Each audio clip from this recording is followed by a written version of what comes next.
Hello, Jeremy. Good day. How are you doing? It's a day, It's a day. That sounds about but right. thankfully it is the last working day, and now I get to go to Montreal tomorrow and hang out with my insane family. Nice. So I think. yeah, That's good, right? kind of.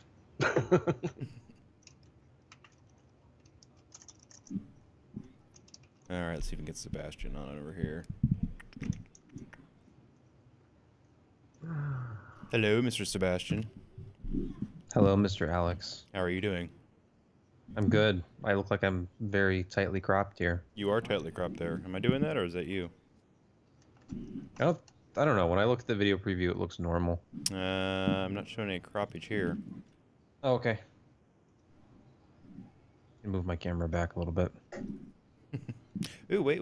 Focus. Actually, I do have. How do I have that? No, there's a little bit of a zoom on it, just to crop out the Skype UI elements. I can cut it back a little bit farther if you'd like. Doesn't matter. Whatever works for you. That's about, yeah. That's about as far as out as I can get. Wow, your Star Trek technical manual looks a whole lot better shaped than mine is. That's not my original, that's why. Oh, okay. I don't want to hear it, Ryan. I don't want to hear it. Hey, when I moved out, I left a bunch of stuff behind when I was 17, 18, and that's one of those things I'm like, you know what? I should have brought that with me, and now it's gone. My little brother trashed everything I left at home. Huh. And why is he still alive? Because he's out of state, and I can't immediately reach him.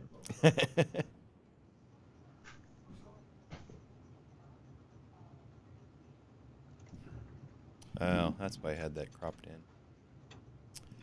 Now I remember.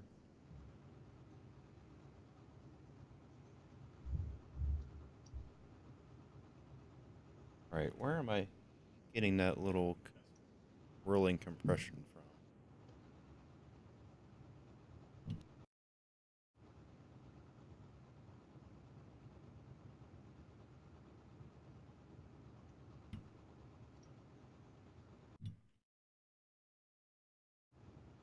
Gate's not open, so why am I still getting that?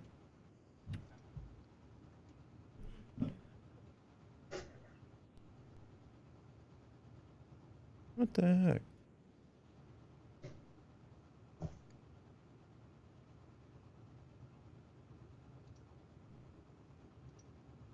I've got some sort of weird background noise coming through the mixer. Is it a thumpa thumpa thumpa thumpa? Kind of a whir.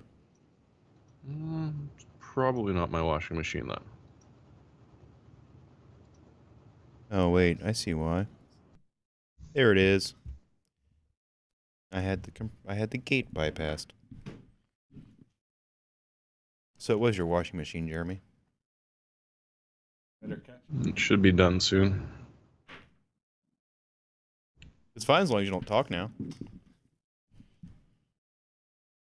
Why wouldn't it pick it up when I'm not talking?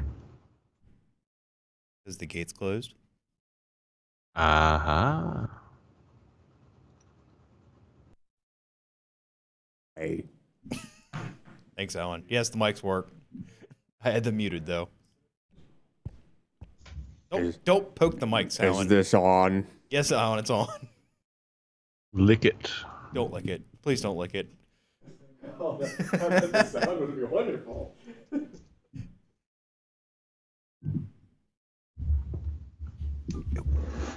Yeah, I redid the mics last week when we had all the issues with them. Now they're on it. Fans running on this laptop over here. Well, I opened up like 30 tabs on it, that's why. Oh.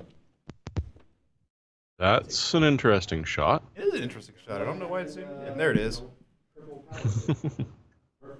With strings and everything. Oh. The audio penises have been moved. Yeah, they didn't work out where they were before. Wow, and actually I can hear myself echo through them. They're really sensitive. They seem to work okay if we're in the right spot. No, we're never in the right spot.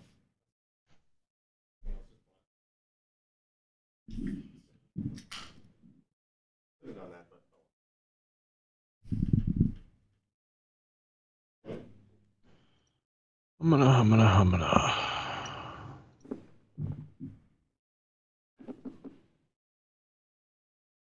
Icky, shebang, loop boy. Knee. Knights and 2 recently said knee. Nothing? Nothing? Alright. Knee. Thank you, Icky, Al. icky, icky, ba-dang, zoop, boing.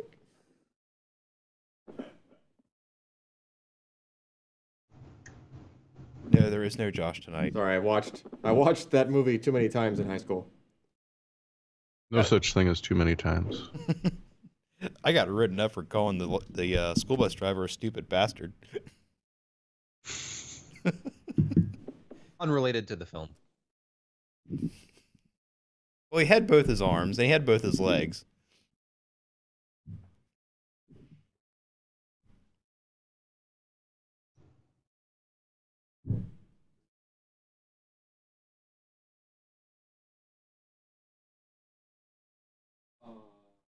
Onto a message. At some point. Jim usually sits over there. Just sits at his desk. He does streams it. Seriously, with the delay? Like Yeah. while we're in the room? Well, yeah, that's what he does. That An audio feed. that cannot be easy to listen to. We can make it reach. Hi. Hey, Ken. You sounded like Josh there for a second. That was disturbing. Who, me? Yeah. Well, I'm filling in. Somebody for you. has to. Your audio is very low for me. I need to turn up my monitor, so maybe that's why. Yeah, we use different headsets on it. Sometimes they're really high and sometimes they're really low. Yeah.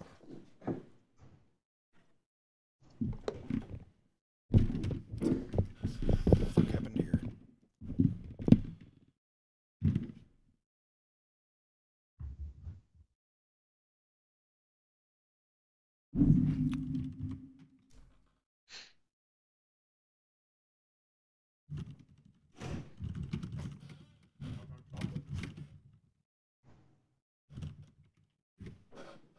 When did we get chocolate? Here since Chocolate. Oh.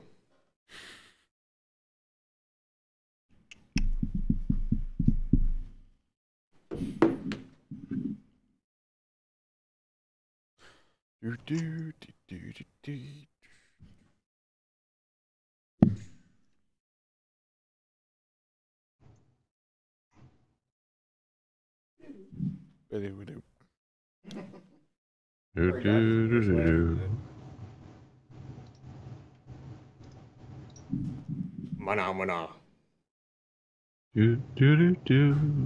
Mana mana. Is Alan wearing a new hoodie? I am Alan wearing is wearing a new different hoodie. jacket. I was going to say that's not the same. I thought it was at first. Sebastian, very quick to point that. Wait a minute. What's going on here? I What's see the logo there gives it away. Yes, different. The hood is not lined. Well, it's not. It's not With furry. gray fuzzy It isn't. stuff. Yes. A dead cat. I can better do the. Remember that? Deny everything. Deny It's everything. Emperor uniform. Now I can't forget it. Mana. Wah, wah.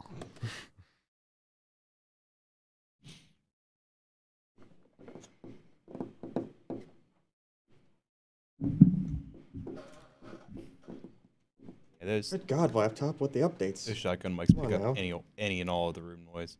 Well, yeah. Like just moving bottles around. Yeah, that's probably less than ideal. In this? Oh yeah, it picks that right up. And rustling papers, that's the worst. Yeah, don't rustle your papers. What about my jimmies? Can I rustle those? You can feel free to Oh, rustle. that's what we do. Yeah. I mean, do I even need to talk into this microphone anymore? Yeah, it helps. Good. I like doing it. Like making out with the mic. Yeah. I have Mike this. likes to I make have out this with distinct me. feeling we'll return to those mics here for this. Yeah. I mean, I could throw the piles up and Probably 3 wouldn't minutes. be the worst idea in the world. when we throw them up. You just gotta pull the XLR cables and bracket them on the desk. Yeah. I mean, the cables okay. are already here. They're just like, Yeah. you want to switch? Unless, of course, you lost the Hiles. Yeah, I lost it at my house. Hmm. Here, let me move out of the way. Okay, show notes. Damn this. Found the power is on in the feeds. I'm gonna kill the 2 channels so when we pop out the XLR, it doesn't kill everyone's ears. It's channel 1 and 2, right?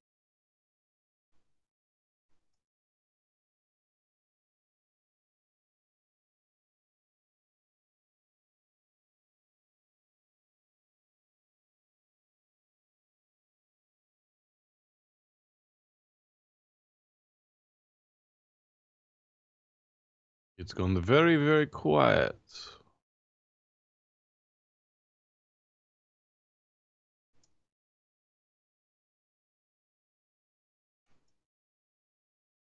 All done. Oh, there we go.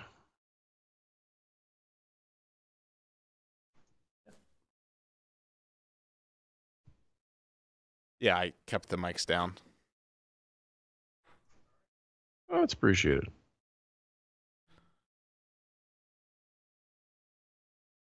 I wouldn't bother.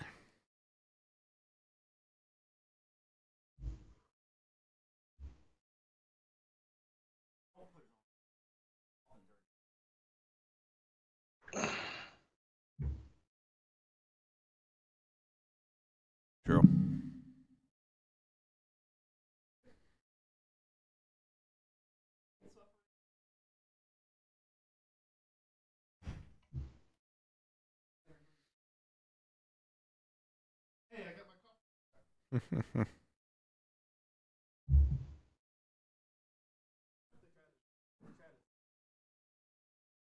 I think it was that bad, was I it? just don't think they're good for the podcast environment. I think they're fine for the other stuff. They're down, by the way.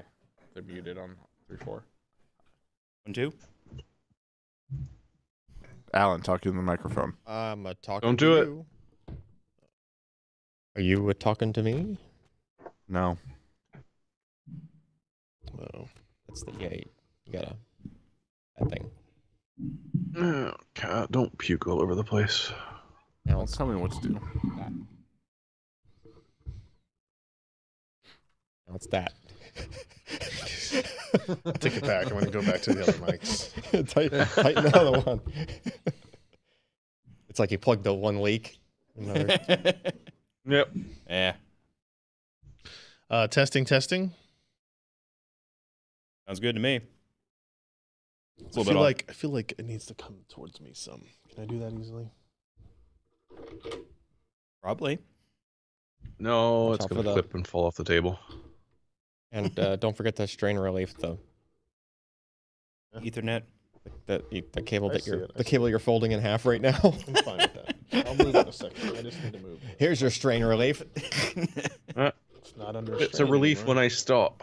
Oh, it's under a different kind of strain. That might actually be where the problem is coming from, because that folded very easily. No, it folded right. Yeah, I here. know, but I can see green lights down here. Well, yeah. For now.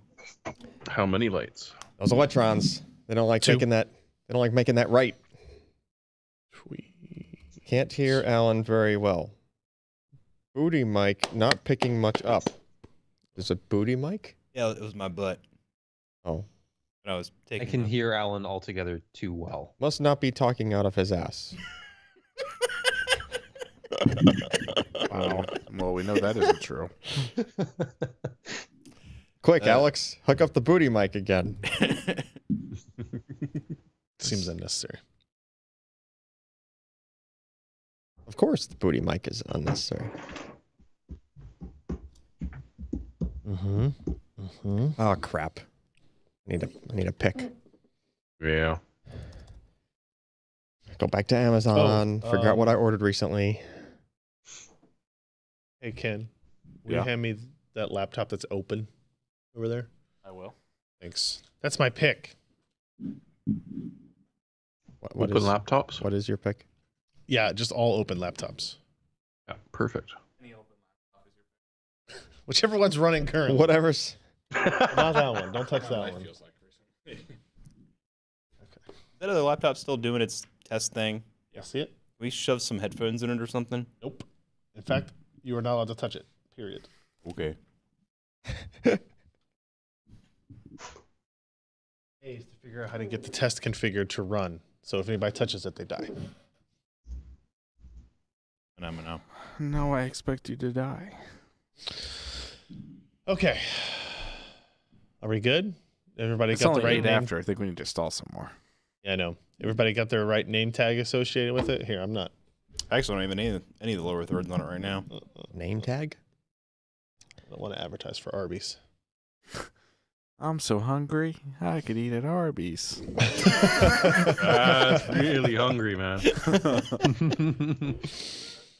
Oh crap! Any fast food junkie can tell from the shape of the container and the color of the straw. I thought you were going to say the shape of me. Actually. I'm just gonna stop.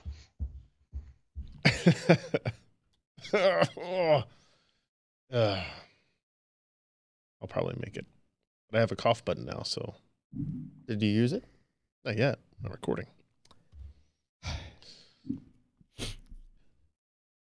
For you, Alan. What? Where'd that come from? It was like a ghost. All right. What do I usually have open? Yeah, that's it. Am I the only one where the placement of the TV drives them off the wall? I've learned to cope. Just over cope the with years. it. Just deal with it. Well, we didn't move it. You moved it. Why is it moved? Like, We moved it for the. nobody As comes long in. as it's not crooked, I'm okay. Now it's crooked. That's fine. We're good. Nope. Now it's crooked Nope. again. Perfect. Nope. There we go. What did we move it for? It was for the Titan V compute video. Okay. All right. Yes. Here we go. What's today? 20th. 20th. 3, 2. Hey everybody, welcome to the PC Perspective Podcast. This is episode 480 being recorded on December 20th. I just looked that up. December 20th, 2017. I'm Ryan Shrout. I'm Jeremy Hellstrom. I'm Sebastian Peak.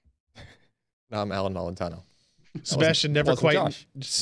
quite knows where he's going to be Yeah. placed Inserted. in the rotation, right? The key is Alan always has to be last, regardless of anything else. Like, you don't want to come to the studio, someplace else, back to the studio, that's my- someplace that's else, my back to curse. the studio. No, I mean, That's whatever. my Anybody curse. could be sitting there, and I'd be The saying the second same studio thing. guy is always the last person. Yeah, Yeah. it's true. Little known fact: we don't rehearse. Ooh, yeah, that's a good point. If you showed The up secret. for the show for the live stream at pcper.com/live, you would know that we never rehearse.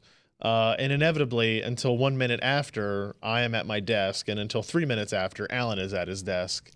I was here before you. Yeah, that's Nah. yeah. Even if it's true, it's not true. So pcper.com/live Wednesday nights, 10 p.m. Eastern, 7 p.m. Pacific. If you need a gentle reminder, you can go to pcper.com/subscribe. You get this page here, asks for your name, your email address. There Date it of is. birth, social security number. No, not working. That is not the page. That is not the page. Why do we have this problem every week? It's because you messed with you didn't strain or release the thing. Consistency. For the love Still of got the God, can we get a blinking laptop lights. with an Ethernet jack on it? Yeah, we need to replace that Ethernet PHY. I think that's really the problem. Here, let me do this.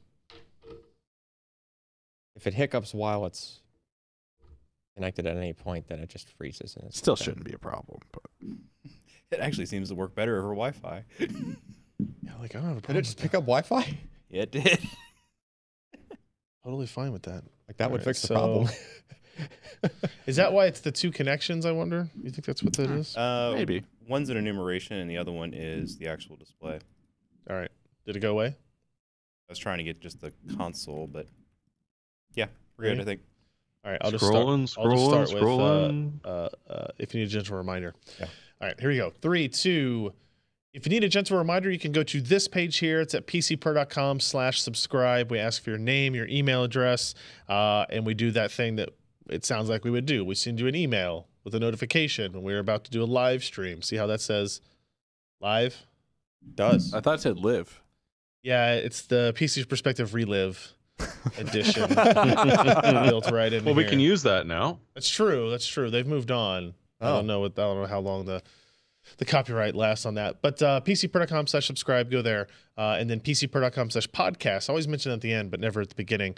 If you want to see show notes, how to download the episodes, RSS, all that other type of stuff. So do that.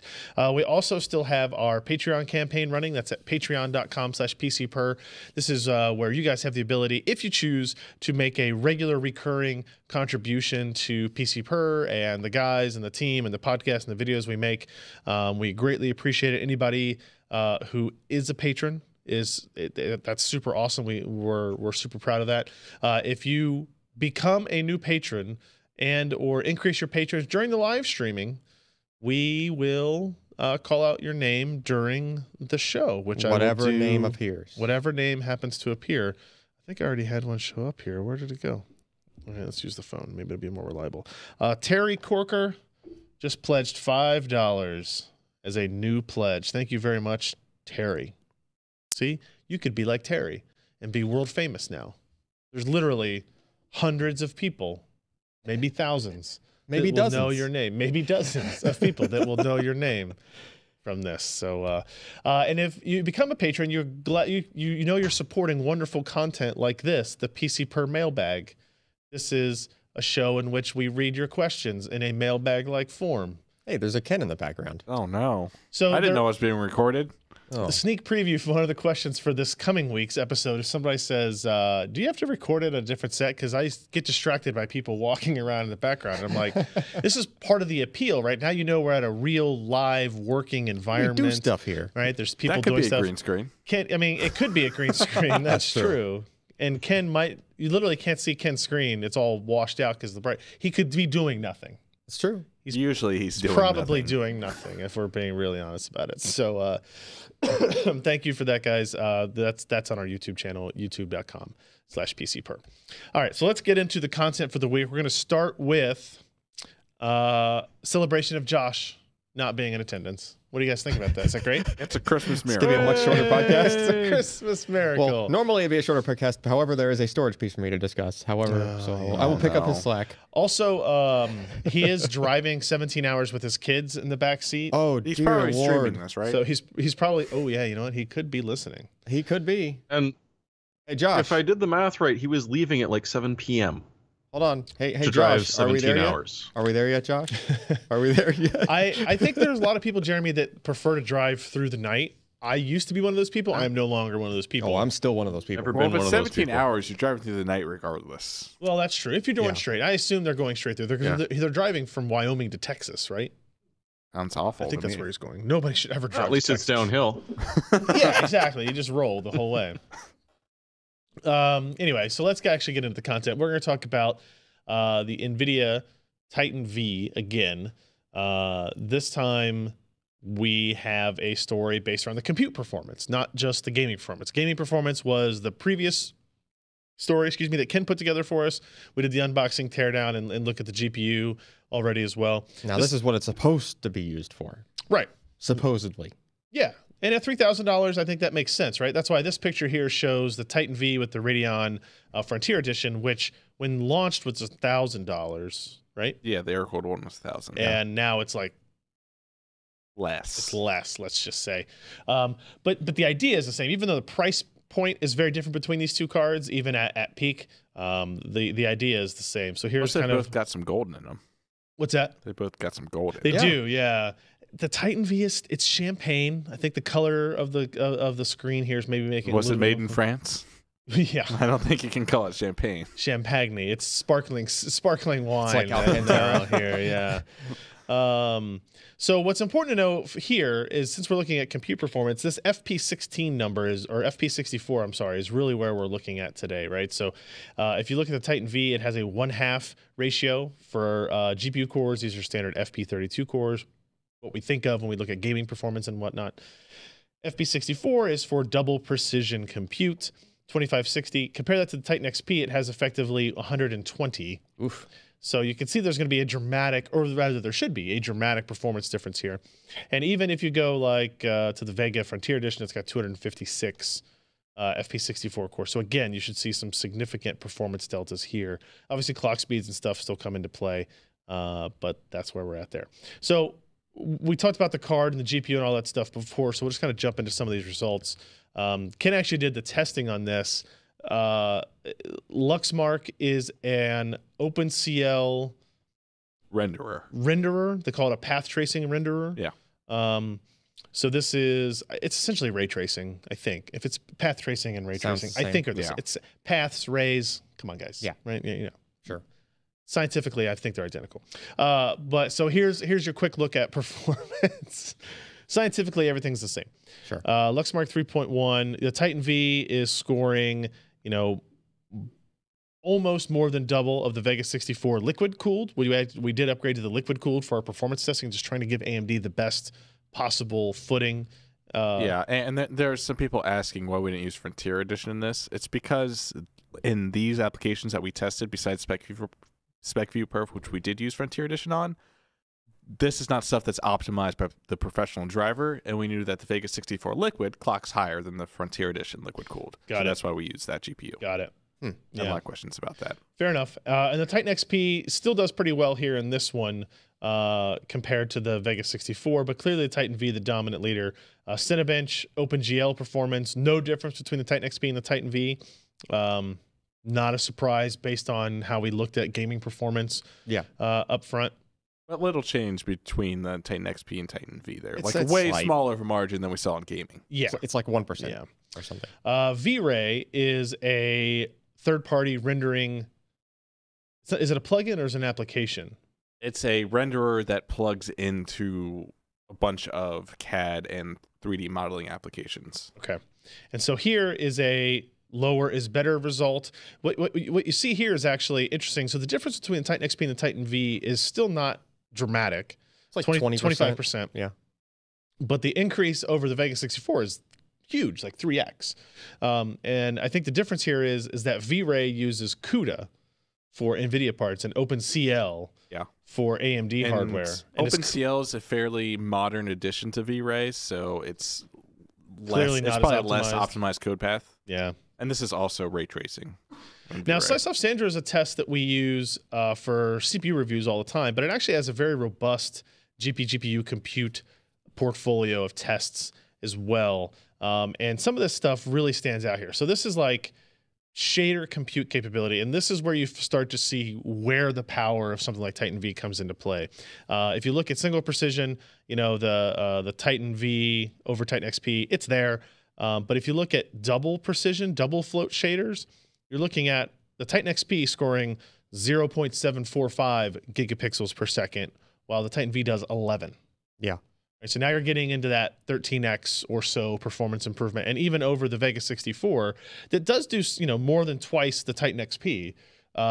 Can't even come close to standing up to what the Titan V can do. If you look at something like financial analysis, it's using double precision compute, and you start to see again an 8x performance difference over the Vega 64, 13x faster than the Titan XP, and scientific analysis as well, things people are probably familiar with: in-body simulation, fast Fourier, FFT. Fourier. Just say FFT. Yeah, I know. It's spelled out here on the graph. I'm I trying know.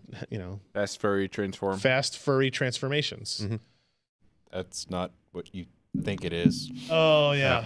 That's why none of the cards want to do it. General matrix multiplies. Like these are where you're getting, if it's FFT is clearly not as sensitive to double precision, but in-body and general matrix multiplication clearly is. And then there was one instance still where in image processing, the Vega 64 was faster. And Ken, you think this is because I'm not entirely sure why, to be honest. The SciSoft tests aren't exactly the best documented. Yeah. From what I could find out, this test uses FP16 shaders, which Vega has a lot of and has a lot of compute performance. However, Titan V also does, so I'm not entirely sure. My understanding is that difference is. for FP16 math, it's supposed to use the tensor cores. I don't think that's the case. I don't No? think all Okay. FP16 operations run on the tensor cores. Okay.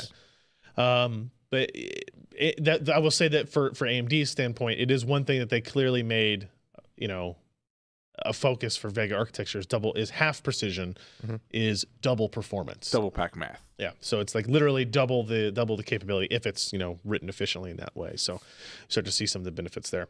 Now, we did look at SpecView Perf. What would you say here, Ken? Not a big change from Titan XP to Titan V, but maybe there's some headroom left to be gained. Yeah, so if you actually take a look back at our Radeon Vega Frontier Edition results, you will see that the Titan XP scores are a lot lower.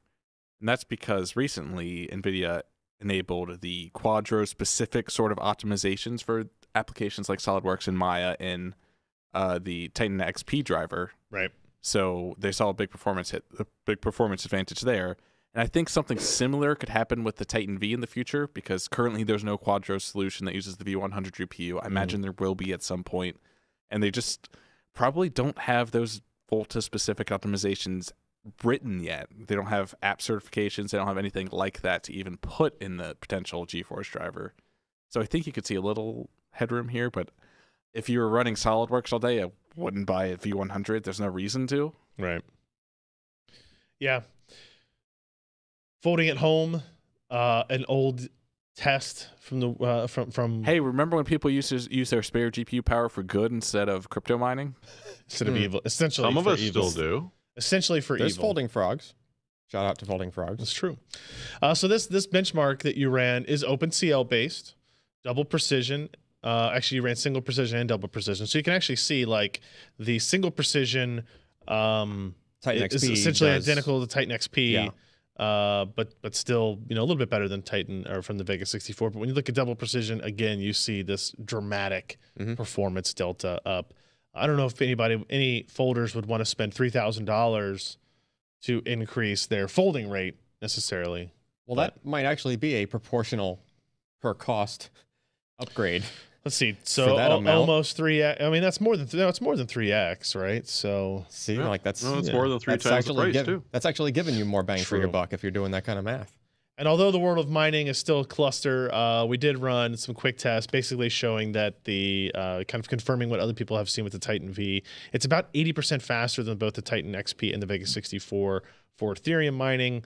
The rest of the stuff, like 20%, just kind of the normal Yeah. gain A without lot any of optimization optimizations. still happening there. And again, it would have to be significantly better to make up for the $3,000 3x price point. Actually, price it's delta. it's very efficient per watt in mining. It's just not Is it? efficient per dollar. Mhm. This is the thing. So you might make up. You're making it up faster because your power. Yeah, but it takes is not it takes as- a long time to. The power is like I think one at that math, it was like 110 days last time we looked to pay off that card, even at its higher rate. Really? And probably not taking into account power now that I think about it, but such is life.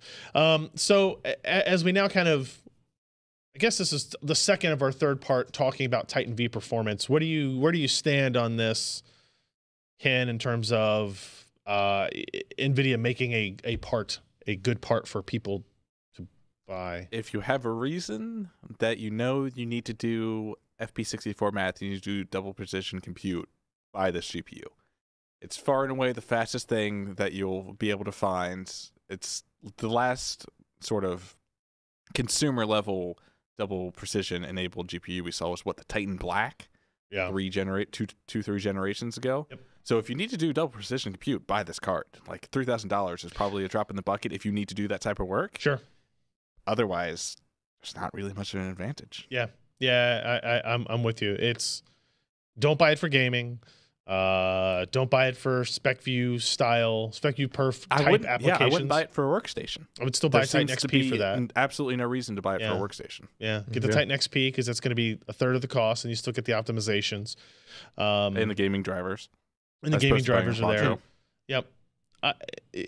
But if you do anything scientific compute, financial analysis that you know is accelerated by double precision math, You already know you need this card. yeah, it's an easy decision. Like you're probably pissed because you bought the $8,000 version a couple of months ago, right? That's probably where you're at. But if you're at a company now, you have this option to populate your, employees' systems directly with this card, which is what they were doing, right? Like the Volta architecture has been sold in server form factors and GPU cloud, that you can rent instances of for some time. This is basically like, how do we get one into everybody's computer now?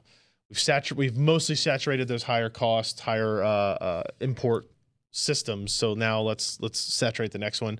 After this, in theory, you would see the super high end gaming market. So you'd have like a Titan XV, I assume, of some kind, right? But it wouldn't have double precision perf in it. It's probably going to be a different GPU to begin with as well. You would think if they take what the extra capability from that, maybe they can actually get better percentage gain on the gaming side if they did something different. Yeah, I mean, you could be able to get higher clocks because you don't have to worry about the FP64 units. This is using HBM2. The gaming version may still not use HBM2. Yeah, like sure. You're probably not going to just cut the double precision units out of this GPU and call it a consumer GPU. You're gonna have a different GPU. You're gonna want to do different stuff. You're not gonna want the tensor cores. You're gonna reuse your die area, make it a smaller die, so it's cheaper to produce. Like, is there a market for basically the Titan V minus the tensor core complex area on the die? Sure. I mean, anybody that's on how much doing cheaper that it'd be. double precision stuff but doesn't ever plan on touching machine learning. I don't know if you could be able to say that for the foreseeable future. That would be a weird market segment, I feel like, at this point. Yeah, but I also don't know how much of the die space is occupied by those tensor units. I don't know. It's probably not a giant amount. Based on some of our performance that is coming up in the next article where we look at machine learning testing, the performance of it is high enough that I feel like it's probably taking up more than I thought initially in terms of die space, but I don't know. Yeah. So that's Titan V review part 2. We will have a part 3 next week that looks at machine learning testing. It's taking us longer to get to that because Ken has been having to learn how to test machine learning, and we have to use Linux for some stuff. Linuxing. You have to download packages of test images that take days to download. That's true. Yeah, 150 gigabyte data set that you can only download at 3 megabytes a second from their server. Yeah. Thanks, science. It's quite the bottleneck. I had to bust out GetRight. Yeah. 10-year-old app to do multiple downloads at the same time for one file. What was it called? GetRight. That's right. Yeah. Yeah. I remember that. All right. Let's talk real quick about the Crucial MX500. It's a SATA SSD. Yep. They still make those. They're still making new ones. Not that they still make them, but they're still making new ones. Still making new ones. What is 10 cents a gig? Is it 10 cents a gig? It's trying. Shit.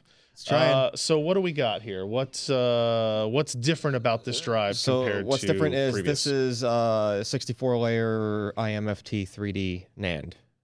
Got it. So like, is this the first Crucial 64-layer, or is this the first 64-layer consumer SSD period? No, the 545S had from Intel had the same flash in it. Got it. But the 545S, I believe, it doesn't do dynamic caching. Actually, I'm not even sure it does any. I don't caching. think it does. Yeah, just straight TLC. Yeah. So this one is TLC, but with Micron's dynamic write acceleration is what their catchphrase is for it. But it's basically SLC area on the flash. Right. But they're able to, like, this type of flash is actually able to be, like, at the page level of flash. They can say, I want this page to be SLC. I want this page to be MLC. I want this page to be TLC. They could just do it. Which is pretty cool. Which is pretty cool. But they've been doing that for a while, just not with this 64-layer, this newer flash. Worth pointing out here, we do have this video embedded in our review, which it is not a review video, so it is actually very different content than what's in the review. Yeah, it's which part of the discussion we had with the guys that came to bring us the drive. Basically. John and John. Yeah. Like, here's, they're like, hey, here's our new product. And like, we obviously hadn't had any chance to test it. Sure. Since the guys had just literally walked just in the door showed up with that it. morning. Yeah. So we had a discussion about the features, and something I didn't highlight very much in the article, but what I thought was interesting is that they've, this has what's called power loss immunity. That's a pretty good feature name. Which is discussed a lot in the video, which is why I didn't discuss it a lot in the article. But basically, they're able to your concern with power loss is that you're in the middle trying to write something, you lose power, you potentially corrupt something because your write could not complete. Sure. So Micron's claims are that, look, we can write to this quickly enough and efficiently enough that we can set ourselves up so that, 99 point, by what they're saying, basically 100% of the time, they are always in a state where if power went away, you're still good. And they're not doing that by having a battery on the PCB or something, or even super caps. Yeah, there's no super caps. There's no extra. There's no, there are capacitors on the PCB because there are always capacitors on the PCB for our product. Electric. But there's not like just, large bulk storage of energy that had to be added to it, which increases the cost because the, price of those caps, when you have to put 20 of them on a thing, adding cost to the price of the product. So they're able to offer power loss protection without the need for added cost of the product, basically. The dies are 32 gigabytes each for each die. So this is the first model to come out is 1 terabyte. They're going to introduce the other like 2 terabytes, and then they're going to do 500 and 250 gig as well later.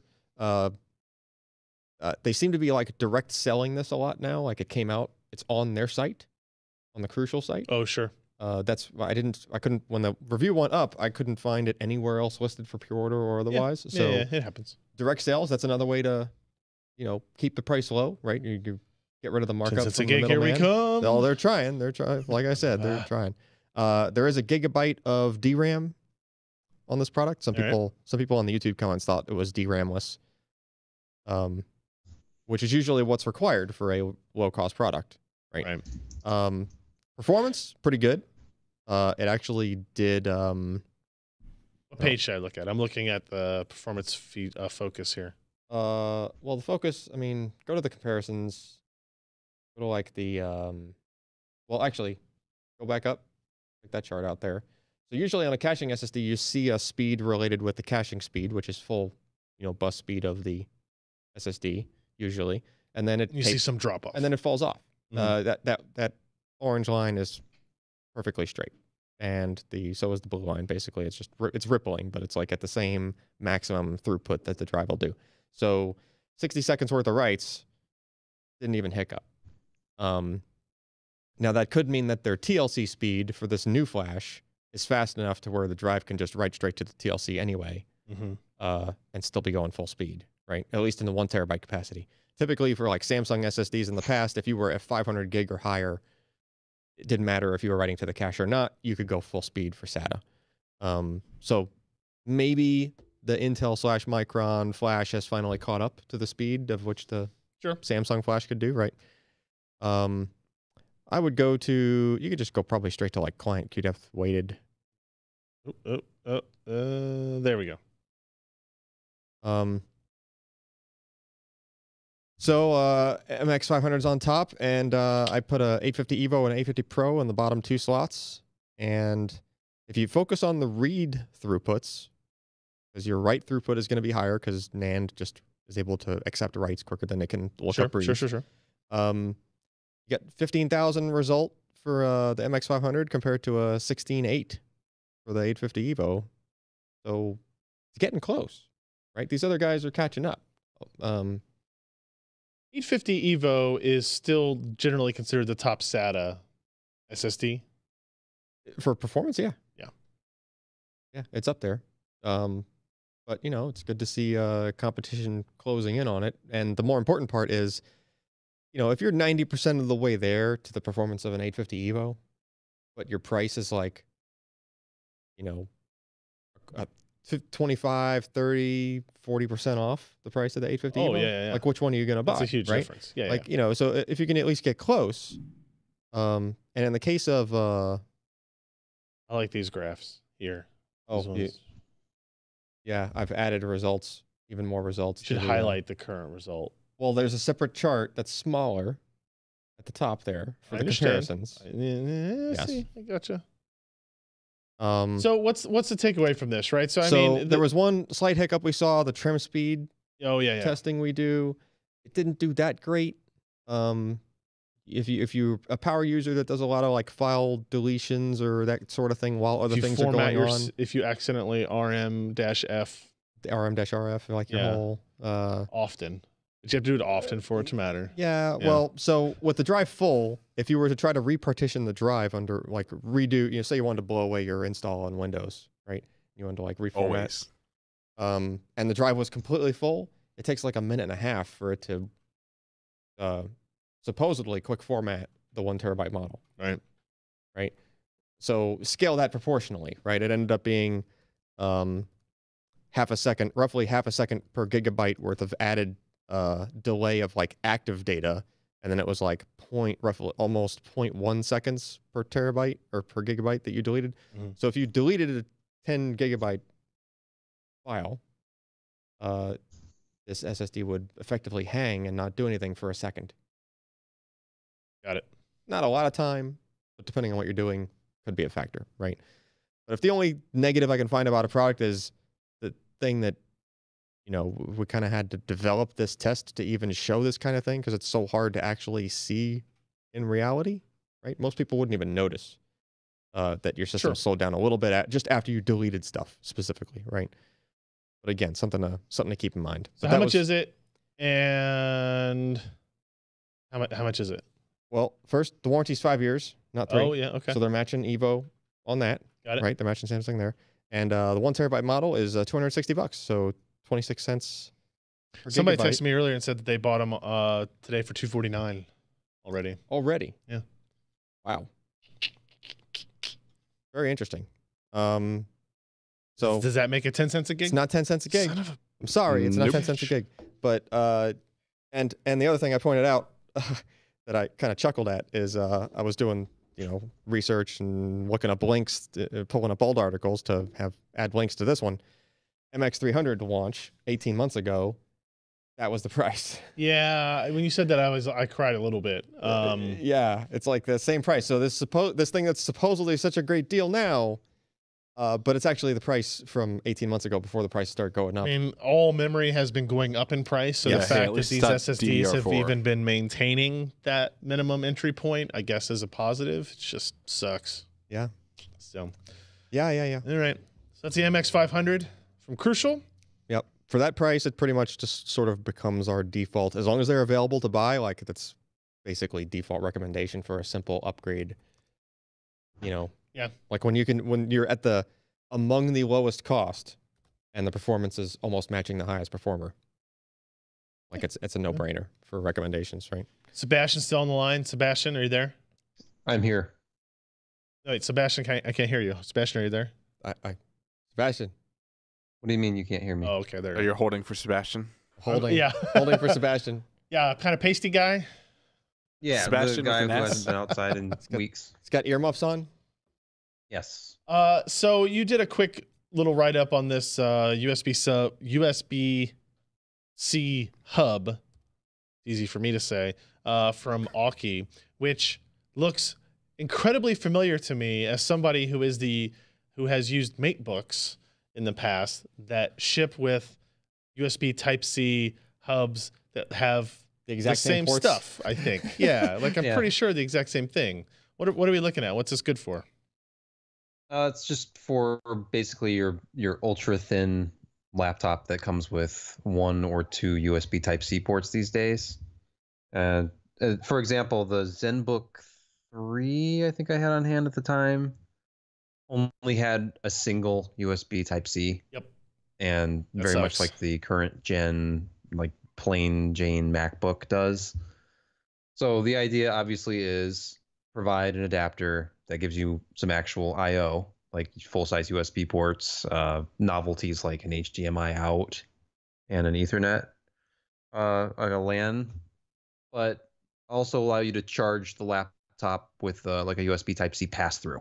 So I was able to do that with the laptop. It does get kind of warm if you're using it for extended periods of time, I noticed, especially if you're charging the laptop a lot using Right. this adapter, but never like hot to the touch or anything. And it was reliable. It actually gave like pretty much like at least 95% of my Intel onboard like USB 3.0 performance when I tested it with a Samsung, like a T3 external drive, a high performance drive. How I was often did you within, like- use that VGA port? Never. Well, when you had to give all those presentations. Do you even have anything in your house that you could plug that into? I actually thought about that, and then I'm like, yeah, actually, my older LG TV has an RGB in, but it's mounted to the wall. I don't want to get back there, but one note, and it was brought up in the comments with adapters like this one specifically, it has more than one kind of video out, but you can only use one at a time. So don't buy this to try to give yourself VGA out if you need that for some reason. And HDMI, it's one or the other. But ultimately, at $65 for the current version they're selling, they revised it slightly since the review unit they sent out. It now has like memory card slots, SD and micro SD cards on the sides. But internally, it has the same performance, same connectivity. Can you scroll to the bottom of that review, Ryan? I saw a phrase I like. Phrase? That I want to point out. Solution to this Apple-inspired I/O problem. That's some great writing right there. It is. It's very true, though. I thought that was the soundbite. Yeah, that's the pull quote. Isn't it funny how even Apple's mistakes get copied by everybody because like taking out a headphone jack. And whether you think that Android obviously has bigger market share than iOS overall, Apple is still the #1 smartphone by market share, with Samsung in #2. And then you look over in the laptop space, Apple has a huge presence in laptops, and in design and features, they are often very closely. They inspire a lot of the other designs that are out there. So if Apple drops all I/O and you can just put like an ultra slim product out there with 1 or 2 USB Type-C ports on the side, that's okay. And if Apple wants to ship, a laptop with absolutely no dongles, I will say on the Windows side, at least laptops often come with at least a dongle. Yeah, I think Lenovo's we've had recently come with like a Type-C to full-size display Dell's port. the only one that I've come across. Dell does do it. At least with the Dell's XPS 13 definitely 2-in-1, which is fantastic. My roommate just bought he got a deal on a new 2016 MacBook Pro with 4 Thunderbolt 3 ports on it, and he unboxed it and he was setting it up. I was like, you fucked up. You didn't buy any dongles. Like, oh well, there's one at work, and I'm gonna buy this combination dock one. I reached into my bag and handed him a Type-C to Type-A dongle. I'm like, you're gonna need this. Yeah. This is for you now. Yeah. Ugh, all right. Let's see what else we got. This was kind of an interesting bit that I like. Several news items came by that I saw like as I was going to bed each night or as I was waking up, and then totally lost track of. Luckily, Jeremy got this one for us.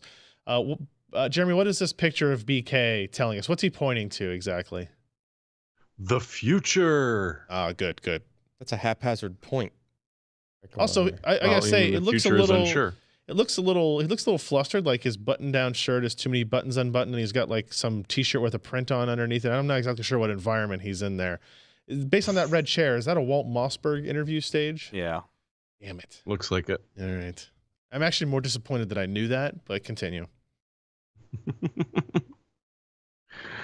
So they're saying that they're going to be taking more risks in the coming future, which I think a lot of people are excited about because the only thing they've been really changing are their sockets, and that's maybe not our favorite thing for them to change. True. But they've spent the last year and a bit acquiring quite an array of different companies, from like Altera and Mobileye straight through to Nirvana.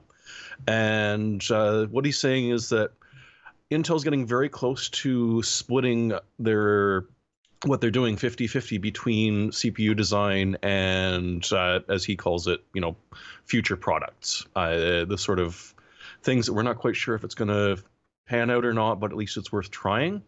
So it's going to be interesting to see. I mean, the perfect example of that is what they're going to be doing with their GPUs that we've heard rumors about.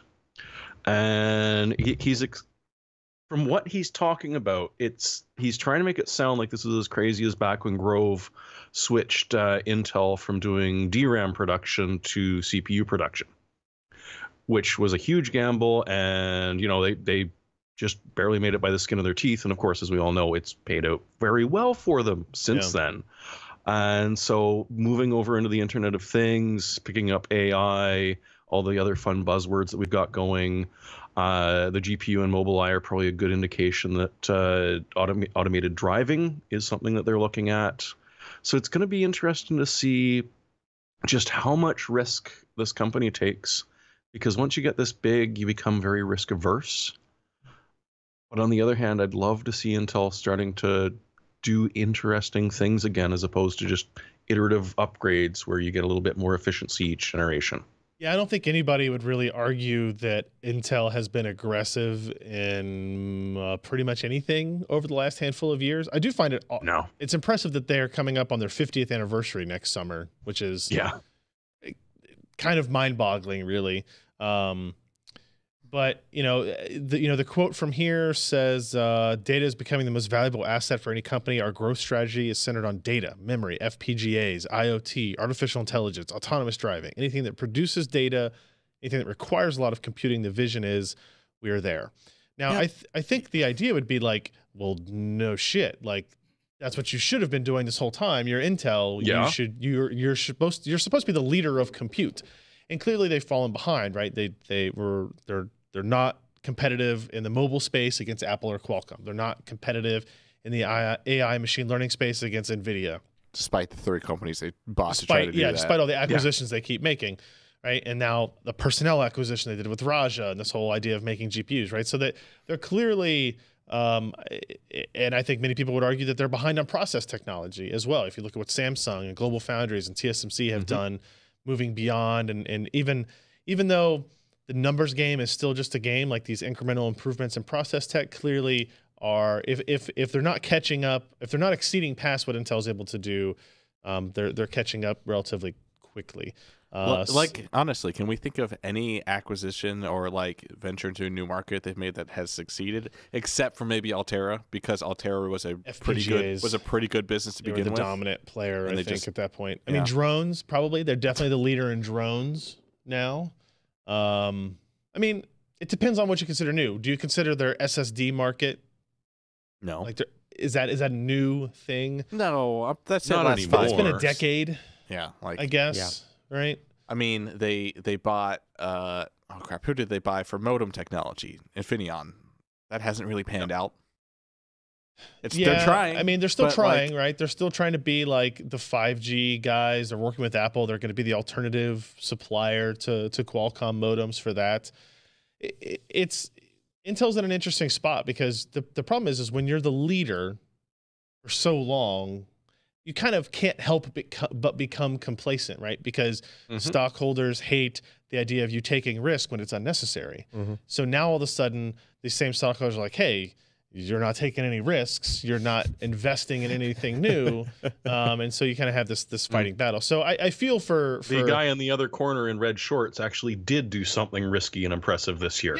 Yeah. And they kind of did it because they didn't have a choice. And now they're forcing it on Intel to not really have a choice in some of those areas as well, right? So even if it comes down to a lot of marketing decisions, right, and Intel no longer being able to have 99% market share in server markets and stuff like that, there's going to be some changes that occur that they can't stop. But I think for BK's legacy and for Intel's like the last 5 years, I think they need to return to being an engineering company. They went away from that for quite a while. Obviously, they have tons of awesome engineers in there, but they went away from developing new stuff and instead are figuring out how to repurpose stuff for different areas of interest. I think it's that they worried too much about developing new stuff and didn't focus on, for pardon the pun, lack for a better term, their core business.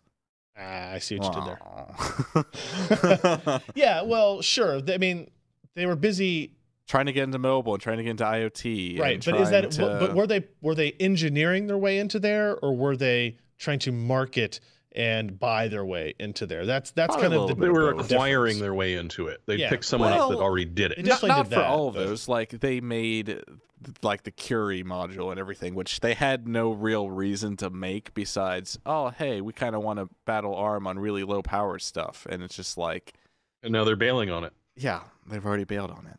I love this music in the background. I don't think people on the stream can hear it. We have a test running in the background. It's very ominous music. That must mean it's time for us to move on to the next topic. Very, very unmutable, ominous music. Actually, I do want to move on to the next topic because this is an interesting story. I didn't have anything posted about it, but this is a tweet I posted retweeting a Verge story that was based on a Reddit thread that was based on John Poole's. Who's John Poole? John Poole is the developer of Geekbench, one of the developers of Geekbench, Yep. Primate Labs. Is that good? That's good. All right, it's done. Yeah. So basically, what the story here is, everybody's always complained about this idea that your iPhone gets slower as the years progress. Mhm. Like every software update that comes out somehow slows down your iPhone 6, And seemingly, when the forcing new you to model buy an comes iPhone out, 7. yeah, Right, and somehow when that comes out, that always is the case. Yep. Right. Well, it turns out that there's actually some truth to that, but it's an interesting story about why Mhm. it would be the case. So, Geekbench is one of the most popular kind of easy to use synthetic benchmark tools and applications. So they have this huge set of data, and they know what operating system you were on, they know when you ran the test, they know what your scores were. And they appear to have a bunch of hardware that's on older versions of iOS, like on purpose. Oh, sure. They keep them on that. Yeah, yes, correct.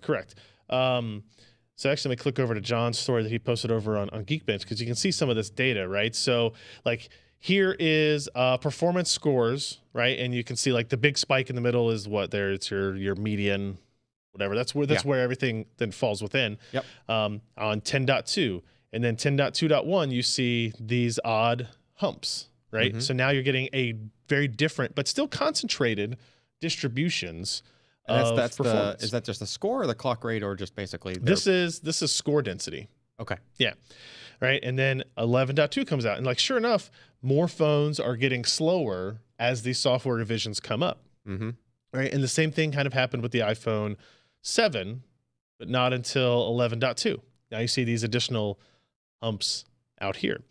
And what the conclusion has become, and actually what Apple has confirmed, is that if you remember back when the iPhone 6S, I think it was the 6S was the first one that had this problem that was like a widespread deal where the phones would suddenly turn off. I had this happen to me. Yeah.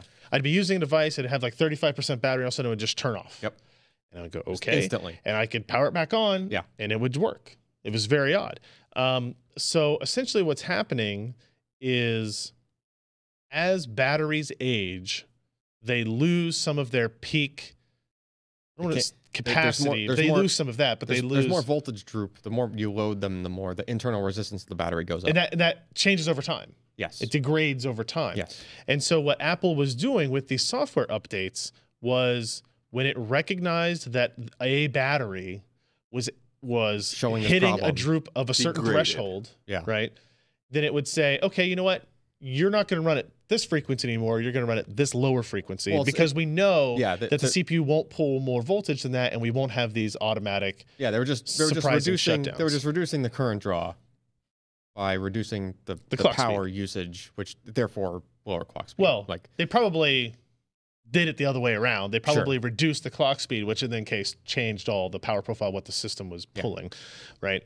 but the end result is slower phone. So yeah, but like the end result is what everybody had Yeah. been complaining about for literally years, is that my phone slows down as you update the operating And system. the thing is that once it's supposedly in this mode, it doesn't seem to be like only kick in when the battery's like less than half full or anything like that. Your phone would just, if the battery was doing that and it detected it, your phone was just slow from that point forward. Right. Basically, it would right. not it be able entered to. a state in which no matter what charge level your battery was at, Yeah.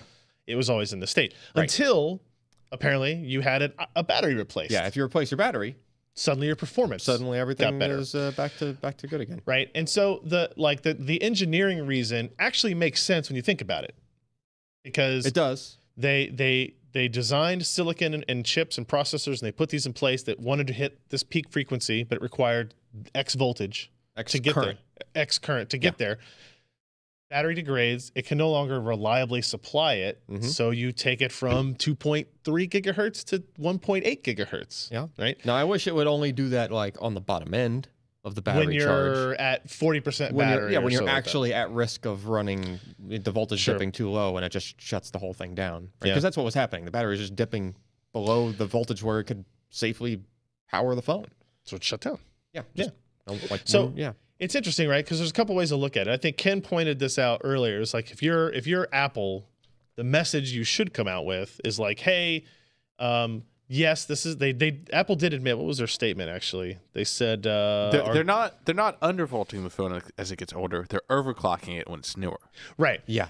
Well, they don't say that, but that's No, they what don't. Ken is essentially like. If you're going to spin this in a positive way, which you could do, it would be like, we're giving you better than sustained performance for that first year while your battery is at its best. Yeah. Right. And then it goes down. But the problem is that's a BS answer because all of your reviews, all of your performance metrics, all of your They're all based on new products. Yeah, it's all based on new product out of the box. So the expectation, and I think it's a very fair expectation for people to have about all products, is that your out-of-box experience should try to Remain- emulate the experience you Yeah. have throughout the remainder of your phone's life. But does any product actually do that? Well, I mean, nothing. So like you've had this idea of bit rot on Windows machines, right? But you don't see, like Intel's processors don't suddenly clock 300 megahertz slower one day I mean, on your platform. if your Yes, laptop, but we're strictly talking about smartphones here, which is a totally different animal. like- This- Oh, this sure. is exclusively. but it's a computing device, Let's say which, your you know. 15-watt Intel ultra thin ZenBook 3 starts to get some dust caught in the vents, and the thermal paste Oh, that's degrades true. because they put Yeah. on too much. Yeah. Then it would. So yeah. you're talking about the actual general slowdown of a computer over That's- time, not actual bit that's rot and data environmental. errors, right? It's environmental, So is battery. yeah. but it's environmental that Apple engineered and created and sold you as well. Like Asus didn't sell you the laptop with the dust in it, But they and sold then it try to to you tell with you the cooling solution in it. what's that. They sold it to you with the cooling solution in it. Yeah, Yeah. but I mean, and they put that laptop through dust tests, and they know how Sure. it will perform. Yeah. I'm not saying it's a great parallel, and I think what Yeah. Apple's doing is not ideal, but so what are the they, real what- the real parallel is just that those bigger devices have larger batteries, like which- an iPad. like an iPad, which is not going to droop nearly as significantly, even when the battery is old, because it's just a much bigger battery, more capacity, more parallelism of the charge stored in the battery, right? So it's just Right. it droops less. So there's like what is the correction that Apple can make to do this? They have Let they- users change batteries. Yeah, someone should invent Sure. a phone What's with an a easily real changeable solution battery. that Apple might There's, do? There's that. There's but two options, right? One is they no longer engineer.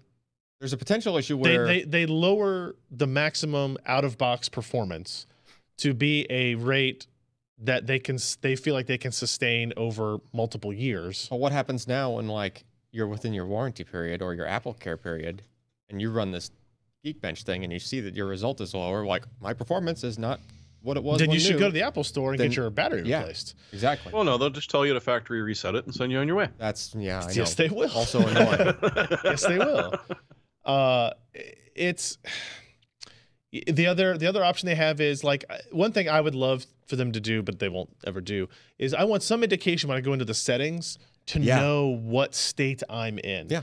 If my phone is in a degraded performance state because of the battery, It should just tell me. So that I can and then replace the make battery. me decide: do I want to spend the $80 to go to the Apple Store and have my battery replaced, or not? Right? Or do it yourself or whatever. Right? But I mean, Max but will they tell hide you it. when the battery is degraded and That's should true. be replaced. Max That's true. Yeah. They do. Yes. Yeah. Yes, but They'll but what notify happens you- when those batteries are degraded? You get lower battery life. Sure. Same on You the don't- phone. you don't It's the get- same deal on the phone. Right, but you don't also get degraded performance. Correct. Yeah.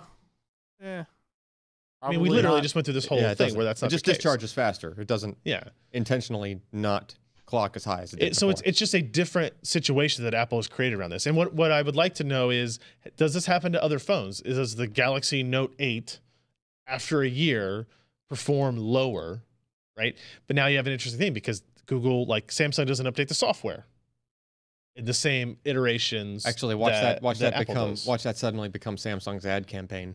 Oh, absolutely, it will. Yeah. Like our phone doesn't slow down. The marketing campaign writes itself. Performance day 1, performance day 300, performance day 600. And Yeah. you have this thing, and then Yeah. you show Apple, right? And you do that. Like it's easy to do, but I'm just curious if anybody else is doing this, and Apple is just the one that got caught first. I don't want to say got caught because it's not like I don't know, it got caught first. Whatever you want to say. Well, they're the ones with the highest performing processors. Yes, So and they're that's the the other ones- question I have is, did they reach too far in their processor design. Maybe not Is the design, but burst- just are like the bursts too high current draw. like they're already so much faster than the other SoCs. Like Yeah. scale that back 10, 20%, still win, and then this problem wouldn't exist, It's true. right? The what chat, Much less so. the chat has an interesting one. Does Unlikely. your Tesla go slower the more miles you put on it? Yes, it does. Actually, yeah.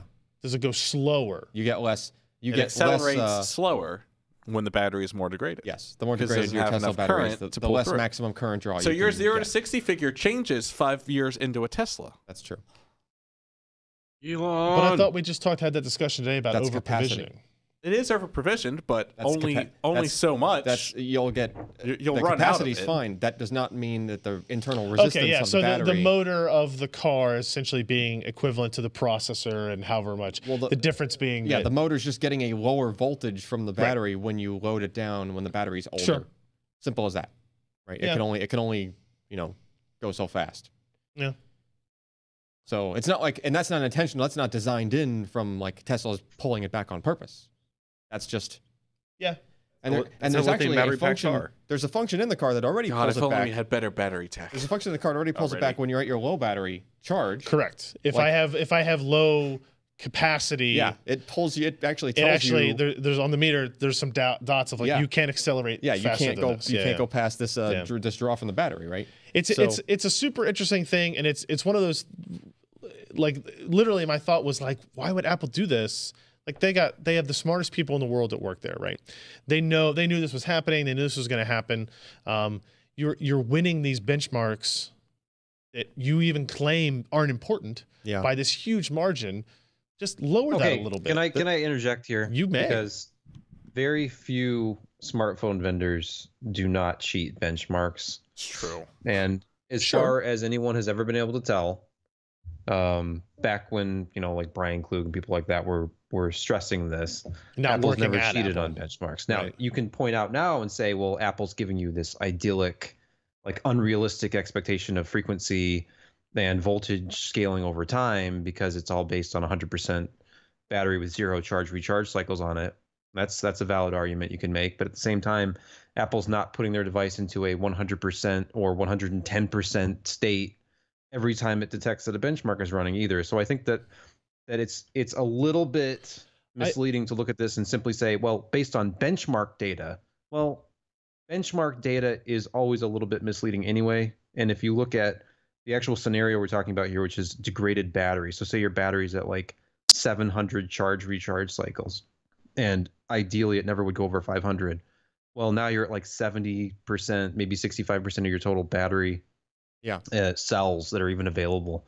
And so the phone is now managing the reduction in overall battery Sure. capacity by managing the DVFS tables and saying, okay, now you can only reach state 8 instead of state 10 to manage battery life. And if you change the battery, then it is restored to 10 instead of a limit of 8. But obviously feel they're like not being transparent about that, but nobody is as Yeah. far as what their nobody buys phones based on what their DVFS tables are over time based on milliamp hours and voltage available. I do feel like they kind of used like a blunt method of fixing this.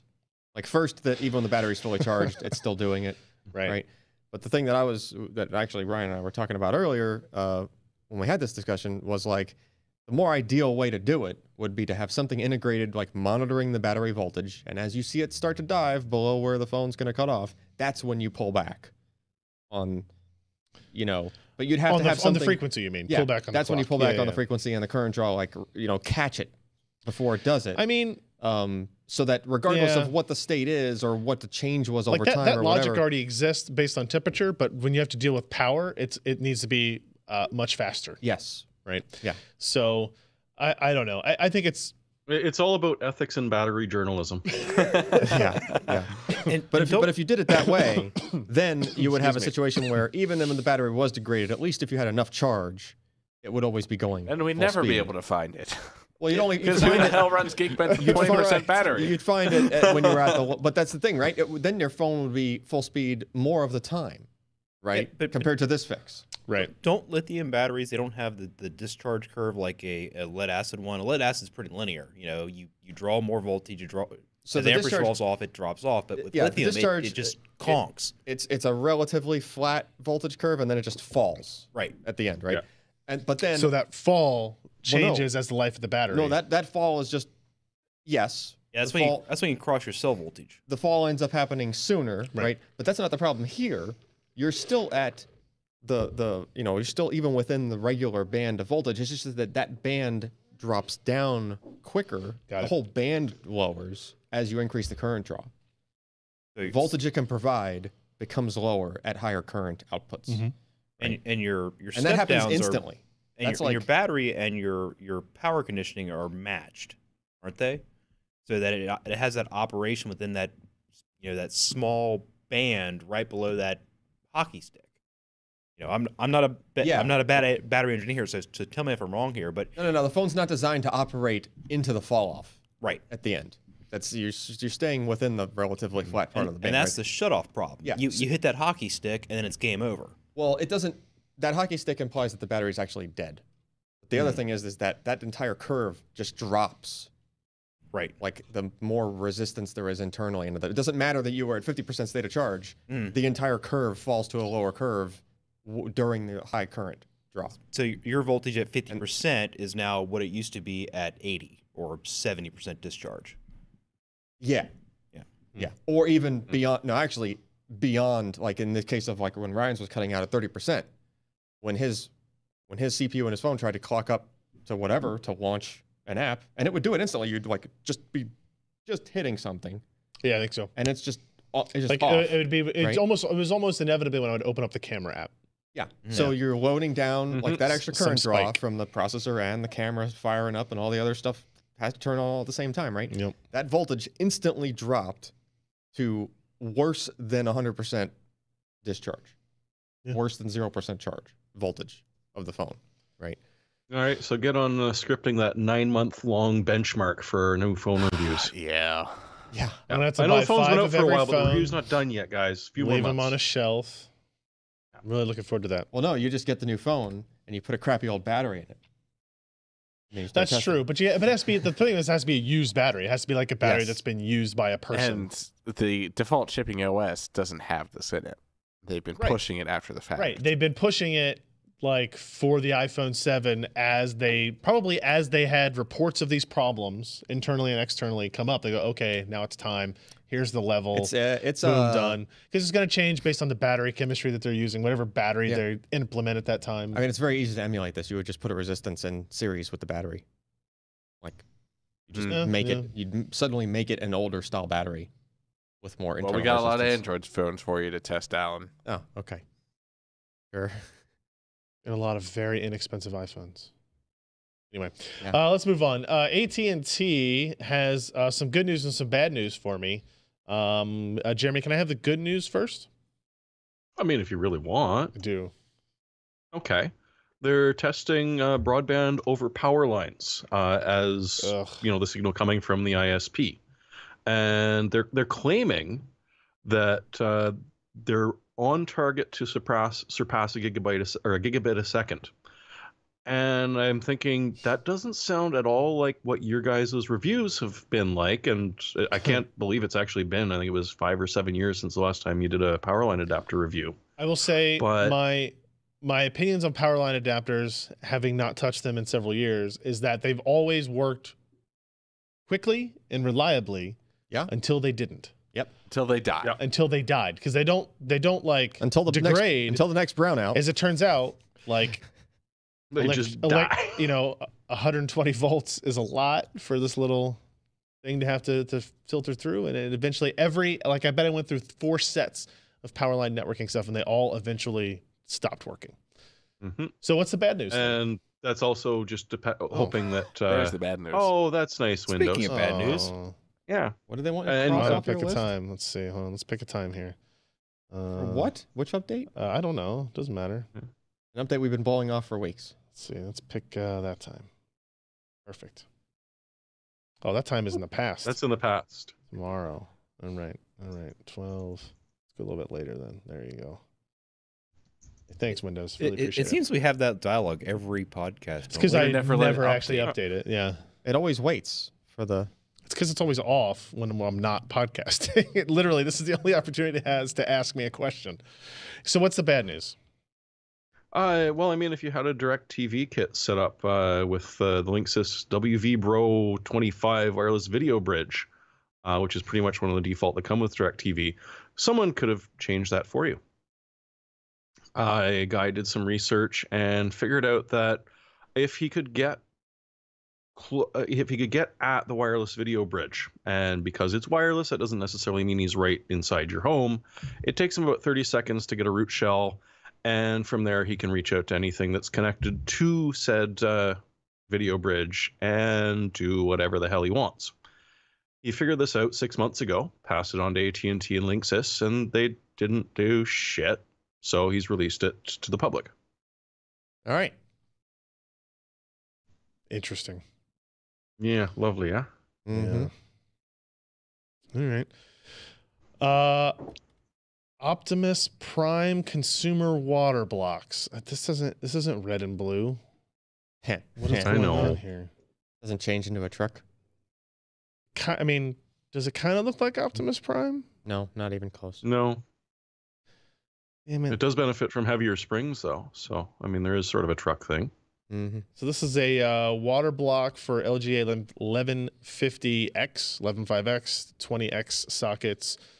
Is this a Kyle? Ooh, okay. That's a Mm. Kyle. Yeah, it's Cowan. It's a Kyle thing. It's Tread lightly. American made, too. Ooh, really? It's their first one, and it's fully American made. They're out of Chicago. Right. And, I mean, the installation process, he said, was brilliant. It was just super easy to do. The only thing to keep in mind is there is directionality in the flow. But in testing it, he got okay results until he sort of decided, maybe some heavier springs, it'll actually make a better connection. Because if you find his little paste spreading exhibit, you can see exactly what happened when he updated and when he put the new springs in. Oh. I think it's on the last one. Oh, okay. So Yeah. there you go. With the basic springs, you're not getting very much spread at all, and there's parts of that Oh. heatsink that aren't even touching.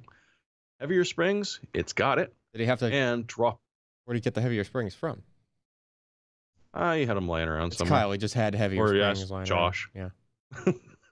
He I think just it's had him from one of within the other reach. kits. He always has Yeah. heavier Because springs he's been within going reach. tiny through an mattress. insane amount of water cooling kits Very tiny for mattress Intel like and that for too. Threadripper. Yeah. And so this one, like for an initial offering, it matches some of the better ones he's seen. So that's a really nicely, like you can see with a heavy spring. I mean, that's a 5C Beats the delta. That's pretty XSPC. significant. Yeah. Yeah. So this may be a really good company to keep an eye on. Interesting stuff. Good work. Editor's Choice Enthusiast Gold Award from Kyle. We should just have him on when we do these things so he could just talk through it. You know, Yeah. Doesn't that make a lot more sense? He's basically here doing the whole thing anyway. So It's true. He did mention he pilfered the springs from a Coolants kit. Yep. oh, okay. And that they are changing the springs on the kit, they've said. Oh, they Which- did. Okay. All right. Fair I enough. think that's exactly the right thing you would do with that advice. Advice in that review. Yeah. It's like, oh, hey, maybe we should just source some heavier We springs. should just get some. That different sounds like a springs. pretty good idea, Fair guys. enough. But we already ordered Wait, 10,000 of the other we can ones. drop the price and get better performance? Yeah, I guess we could do that. Yeah. Let's see. Sapphire released the Nitro Plus Radeon RX Vega, both 64 and 56 editions. That's a giant ass video card. If you want to use this front panel connector for scale, I do like the Sapphire logo they integrated Yeah. on that now. That looks pretty nice. It's cool looking. But they are also still without DVI connections. Good design in the back plate. It's facing the correct direction It's true. You can actually as see well. You can see it in a window Unlike chassis. NVIDIA products as of late. Yeah. it. Yeah. The RX Vega 64's Air boost clock of 1546. Oh, I'm sorry. No, this card has a boost clock of 1611 megahertz, which is above the Vega 64's default of 1546, but below the Vega 64 Liquid of 1677. Which is a little bit surprising, although I imagine with not much work on the overclocking side, you'd probably be able to do that. I think this triple fan cooling configuration is going to be pretty substantial when it comes to that. It does have system fan control here as well. Huh. Yeah, that's not. We've seen Asus cards that have Asus had has that. been doing that on the Strix for a Yeah. while. Good idea. It is, 'cause then- control the fan, the front case fan blowing directly on the Yeah. card, right? Yep. I mean, there's 2 of them in here, so in theory you could that and exhaust. Interesting. I don't know if it says it in here, but if you could control it through their Sapphire software, I assume that would be what you'd be able to do as well. Cool. Available even now. if it follows the ramp that the card's following on its own anyway, that'd be good. Yeah. Like without the software. Yeah. Did This that is- have a label for tech on the tack pin? Tech. It does say tech. Yes. The techometer.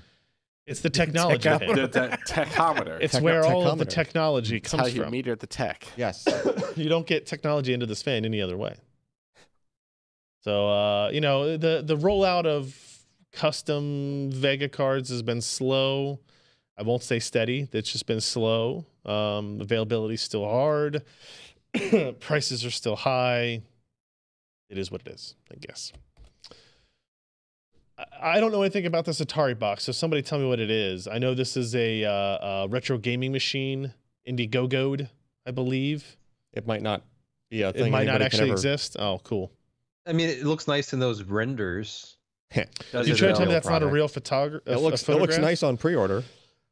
It's a Pre-order. Linux mini PC that's supposed to have some sort of TV interface and play original and actually it's like the first couple generations of Atari games, I guess, initially. But there's some sort of online service attached to it as well.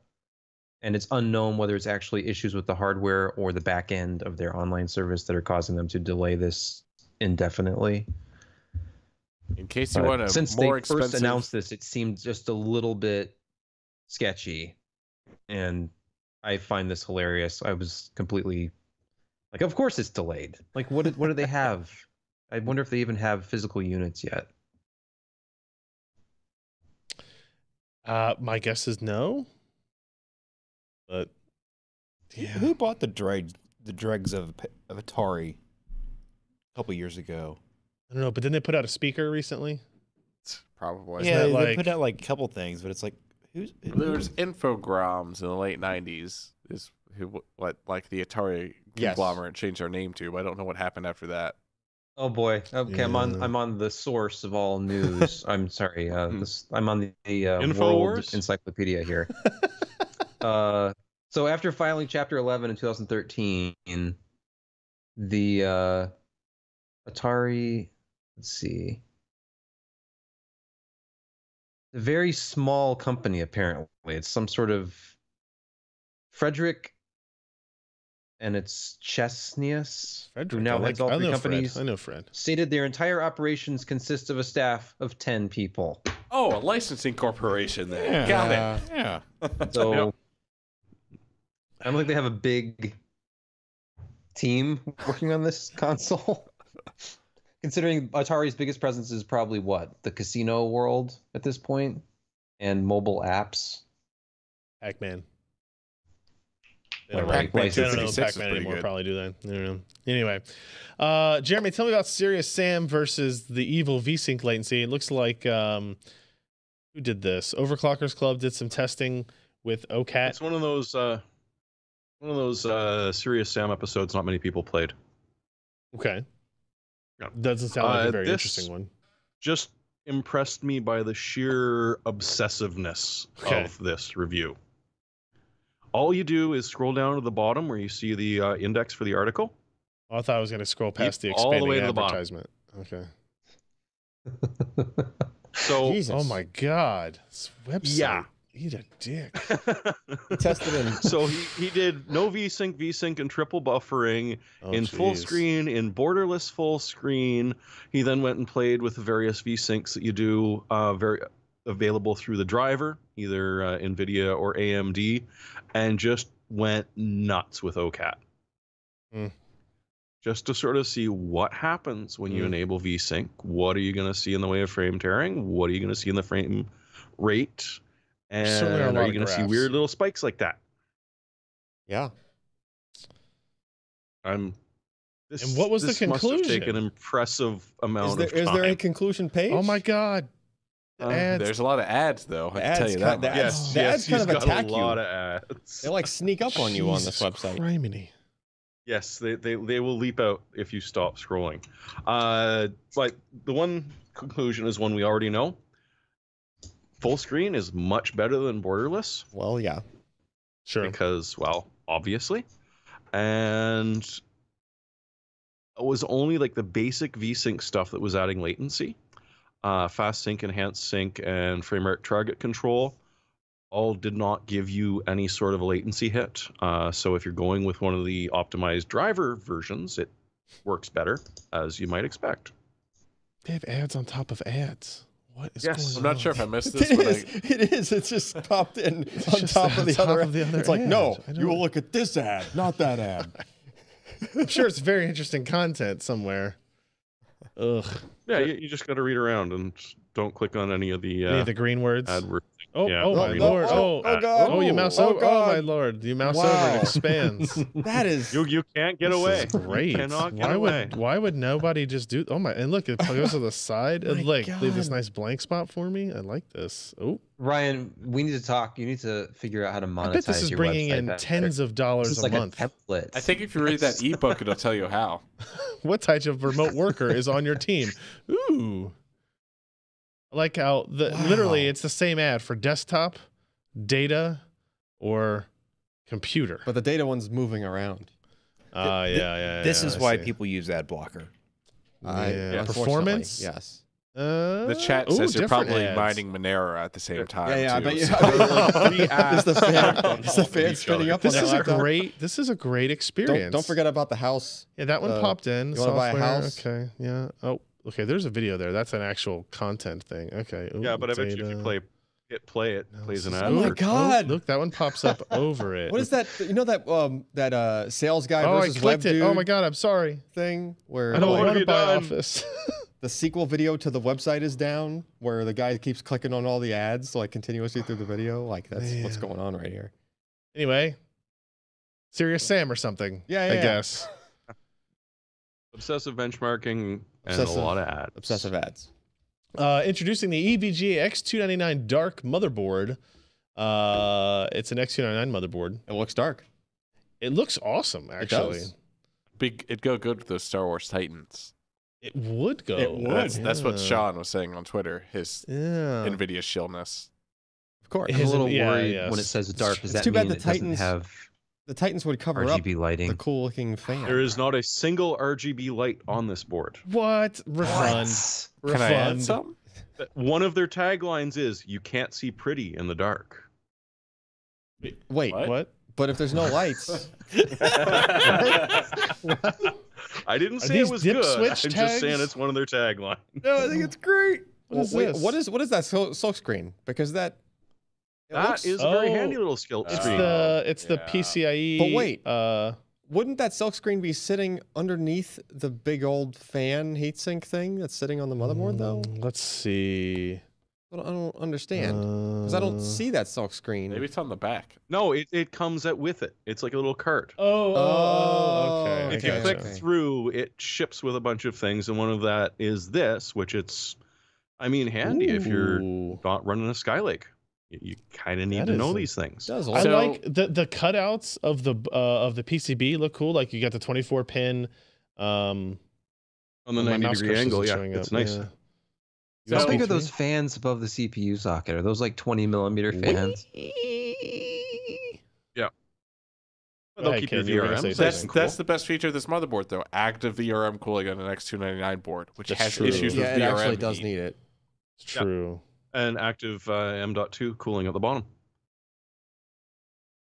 So it's got pretty much all of the features you'd want to Highly run a efficient. solid thing. 12-layer PCB. Without- Sorry? No, sorry. Go ahead. Yeah, looks cool. Yeah, I was just going to say it's got every single thing you'd want to run a high-end PC, and none of the little fluff that's becoming ridiculously common on everything. Cool in the M.2s. Oh, shit. And it's E EATX. It says 4-way you can SLI fit all the support, things. but that's really only for overclocking at this point. Well, Ooh, it's that's got why a they showed post 4 indicator. GPUs with LN2 That's pots true. installed. Yeah. PCI dim status LEDs, right angle. This motherboard looks awesome. Yeah, no, it's really nice. How much is it? It's expensive. Yes. How Let's much? see. Buy now. I know. It is $4.99. Wow. Oh, I can only buy one. Expensive. Man. Wow. You can get it at $44 a month. Come on. It's not even in stock yet. Just mine some Bitcoin. It'll pay for itself in no time. Oh, that's not yeah, true. that's not. Oh man. You can mine Bitcoin with a $50 It's still pretty motherboard. cool. And $500 Yeah. is money for a motherboard. It's a little but bit heavy. holy moly. But how much were those Star Wars Titan, They were the same price as normal Titans. the Titans that just got outclassed by the other Titan that just came out? Yeah, but it's $3,000. Yeah. And they don't look like Star Wars things. That's true. So, All right, let's move through EVGA these. just needs to subsidize the price of that motherboard by putting more RGB lights on it. Fair. Let's move through these. MSI GP62 7 Rex, which I guess is supposed to be T-Rex, like in Well, it lead certainly looks lead like it. speak, right? Like Leet So is it's the T-Rex Leopard. okay. The T-Rex Leopard Pro. So Tech Report did this review. It's a fairly low-cost gaming notebook, $1,300. It's got a 4 gig GTX 1050 Ti in it. What processor is in there? Any idea, Jeremy? The usual one that you see in there, the i7. Is it the 7 series? The actual quad core. 7700 HQ. 770 HQ. Okay, all right. 7700 HQ rather. It's not thin. It's not light. It's not sexy. It's plastic, but it's $1,300. And a 1050 Ti is like probably near a 1050 desktop part, right? Probably somewhere around that. Yeah, so on a 1080p monitor, it's going to be perfectly fine. Should be. Yeah. Yeah, we need to look at more of that stuff again in the near term as well too. So MSI continues rocking forward. We're gonna see so much of this stuff at CS. I just don't want to spend any more time on it. Let's move on. Jeremy, free games. Free Star Games. Free star games. What's the asterisk for? Well, you got to install Uplay to get a bunch of them. Ugh. I'm out. Yeah, you want Me Ask too. Creed, Black Flag, Watch Dogs, or World in Conflict. You What got kind to of cream? install it. What kind of cream did you say? Ask Creed. Oh, Assassin's that's Creed. Creed. Got it. Are they really free? No, you got to install something else. That's- But that's- apart from that, they're free. That's okay. And Good Old Games is giving away Oxenfree, which won As in an Ollie Ollie? immense amount of awards Yes. last year. It's a older style point and click adventure, but it looks nice because you got Telltale devs that worked on it. Interesting. Yeah. All right. And to be fair, with the installing Uplay thing, you would have to install Uplay to play these games. So, Also true. you know, Oh yeah, that's true. I like you have guess. to have Uplay installed to play any Ubisoft PC game, even if you buy it on Steam. So, you know, Fair enough. I'm looking. Or unfair through as the here. case may be. indeed. All right, let's get into our hardware software picks of the week. I'm gonna go first. Over here. This is what I'm working on right now. This is a HP Envy X360 notebook, and this is the Ryzen 5 2500U. So this is the Raven Ridge machine. RX Vega 8 is the mobile graphics implementation, 8 gigs. The one I have showing here on Amazon is with a 1 terabyte hard drive, and I think that's the same one they're selling at Best Buy. You mean 1 terabyte SSD? What did I say? No, drive? no, I mean hard drive. There's an actual hard drive in there? No, not in this one, Oh, but in the one that I have up on that. on the screen. You gotta let me finish my sentence. The one Gotcha. that I have up on Amazon here, I think is the same one that they sell at Best Buy as well, and it comes with a 1 terabyte hard drive. This one has a 1 terabyte SSD in it. I don't know if this one shipped to me from AMD, right? So they put the SSD in it, I think. Yes, they did. But HP does sell an SSD based model, but only on their website, right? Not through like Best Buy. There's only one left in stock on. But it's the type of thing you can change. It is, yeah. Yeah. You can go in It's and just do it. 2.5 It's inch, it's probably? super easy. Is it SATA? I think it's a SATA. So if it was a hard drive, Well, I don't it's know. pretty thin. Well, It'd be no, tough if to it, be a hard if it drive had a in hard drive in it, Yeah, if it had a hard drive. Well, in it. that's if it true. had a terabyte hard drive, That's then it has true. to have a 2.5 inch drive. So I mean, it's a pretty. I mean, it's a Could it's be a ultra thin it's one, it's maybe, a but- it's a thin and light, right? But it's a 15-inch thin and Yeah. light, so it's big, thin and light. If that translates over. The screen is great. The touchpad is great. Keyboard works fine. Yeah, It's screen got a looks real nice. numpad on it, which has taken some getting used to for me for typing Wow. because I'm not centered Yeah. on the keyboard anymore. When I'm on a laptop, I'm used to being centered, Mhm. and the touchpad and everything is off centered with it, which is great. So then your palm is definitely on. Oh wait, no, the touchpad is offset too. The touchpad's offset too, right? So if you're using the numpad here, you can do that. You know, it's the It looks real nice. convertible, so it folds Yeah, in yeah, half yeah. without breaking. Yeah. And it's Essential if you have small children. right. And it's got a fairly robust integrated graphics, right? I'd say anywhere from 2 to 3 times the performance of like what Kaby Lake has for integrated graphics perf. So, I think is this the correct pricing, Ken? Did we see? I thought this was like $750 at Best Buy. It's $750 at Best Buy. Yeah, so don't buy this one on Amazon. $750, and then you can either we could go to HP and see what the Have to see version what with the kind of SSD SSDs in cost, there. or upgrade it your damn self. It might if you also wanna do have that. like an M.2 slot. Yeah, You never know. this doesn't. It only has 3. We need to take this guy apart, I guess. Yeah. There's only 3 screws, so it's probably pretty easy, Or not. or really difficult. We'll find out. So it's the HP Envy X360. So there are a lot of HP Envy X360s. It's a very common model for them, and I don't know what the sub name of this particular one is because I don't think this has like the normal sticker on it because it's a convertible. But look for the AMD Ryzen 5 2500U. I've been pretty impressed with it. Right, we're still doing a lot of testing on it, and battery life and whatnot is still a question mark. But it's almost up to what we've seen some of the Kaby Lake R stuff at for sure. So, what do you guys got for us? Jeremy. Lego. Yes. Yeah, good Lego too. The Star Wars First Order Heavy Assault Walker. That's How many pieces? 35. 1,376. That's acceptable. It's up there. So it'll take you a few. And the lasers on the front shoot, and it's got a rapid fire shooter on the top as well. My So you Lego can did lose not those shoot pieces when I was quicker. a kid. I just put together the BB-8 the other night. Mm-hmm. Can't have round Lego. And they made it round. Well, it's like Tessellation? it's like Yeah. It's reasonably- anti-aliased. like it's round. aliased. Yeah, Yeah. it's aliased round. It's just over a foot high, so it's not tiny. And hey, it's I'm Christmas just waiting time. for Why I'm waiting not? for my daughter to get a little bit older, where we can start to do some Yeah, stuff you're where she buying it for wouldn't your just daughter. be And then you're gonna. frustrating to do with, where she would like Yeah, throw but- the pieces and lose them. Yeah, but you're still gonna step on all the pieces, no matter what. Oh yeah, I mean probably. My wife's really gonna love the dining room table being completely occupied by this stuff. Has she as well. has she seen your X-wing yet? No, it's well, I mean, it's not hidden, it's just in the guest room. She's Yeah. not really in the guest room ever. But I also like wouldn't let her touch it. That one's glued together though, right? No, none of them are glued together. Oh, really? Yeah. Wow, that's brave. Now, when I'm an adult. you glue your Legos? Well, if you have a child, No. Well, it's like a You're display. gluing Lego Legos to to your child? so it's an X-wing. allowed? Build it right. Specifically for display purposes, it's not meant really to be taken apart ever again. My point. Well, then you keep it out of their reach. Know what I mean?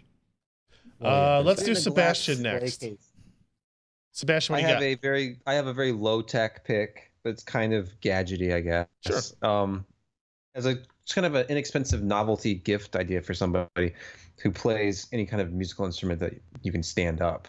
This thing is a guitar stand, but it folds obviously to a very small size. But even though it's small and portable and folding, it's very, very stable. Like the instrument, the Show surface Sebastian of the on that. instrument contacts is very soft and kind of sticky. Doesn't mar the finish or anything. It's some sort of Or not. inert. I don't know what kind of material it is exactly, but Alex, it's not switch supposed it to switch harm to Sebastian. finishes. What's Switch- that? Switch to Sebastian. Oh, I thought you were showing Oh, it. were you trying to show Oh, it? I have it. Yeah. So Yeah, there you go. so when it's unfolded, bigger it's than- very small. Yeah, it doesn't It look just- nearly that big on this pictures. Yeah. But it'll hold either an acoustic in the bigger space or like a small body electric in the smaller space. And when it's leaning on this thing, it's very hard to knock the guitar over because it kind of like adheres to it almost. My son has knocked into my guitar a couple times, and the stand will wobble a little bit, and the guitar stands. So Lucky for him. Am I right? yes, I didn't hear what you said. I said lucky for him.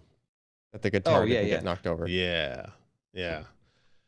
I don't think Emmeline's Elena of Avalor guitars really need something that quite that substantial. I think the guitars are the electric guitars we bought were less than the cost of the stand. Mhm. So, But hey, it's $23. It's true. a great gift idea. all right. You're next. So I want to be able to switch things on and off with an Arduino, and I wanted them to be able to be relay type switch on and off things. Turns out that they just make these boards that you can even get for a little bit extra money, complete with the Arduino ready to plug in and like ready to go. So you can just switch on and off 16 different relays that you can wire to whatever. Those are like 250 volt, 10 amp rated relays. And you plug that thing in an Ethernet, and you just go to an address on your network, and you can just even,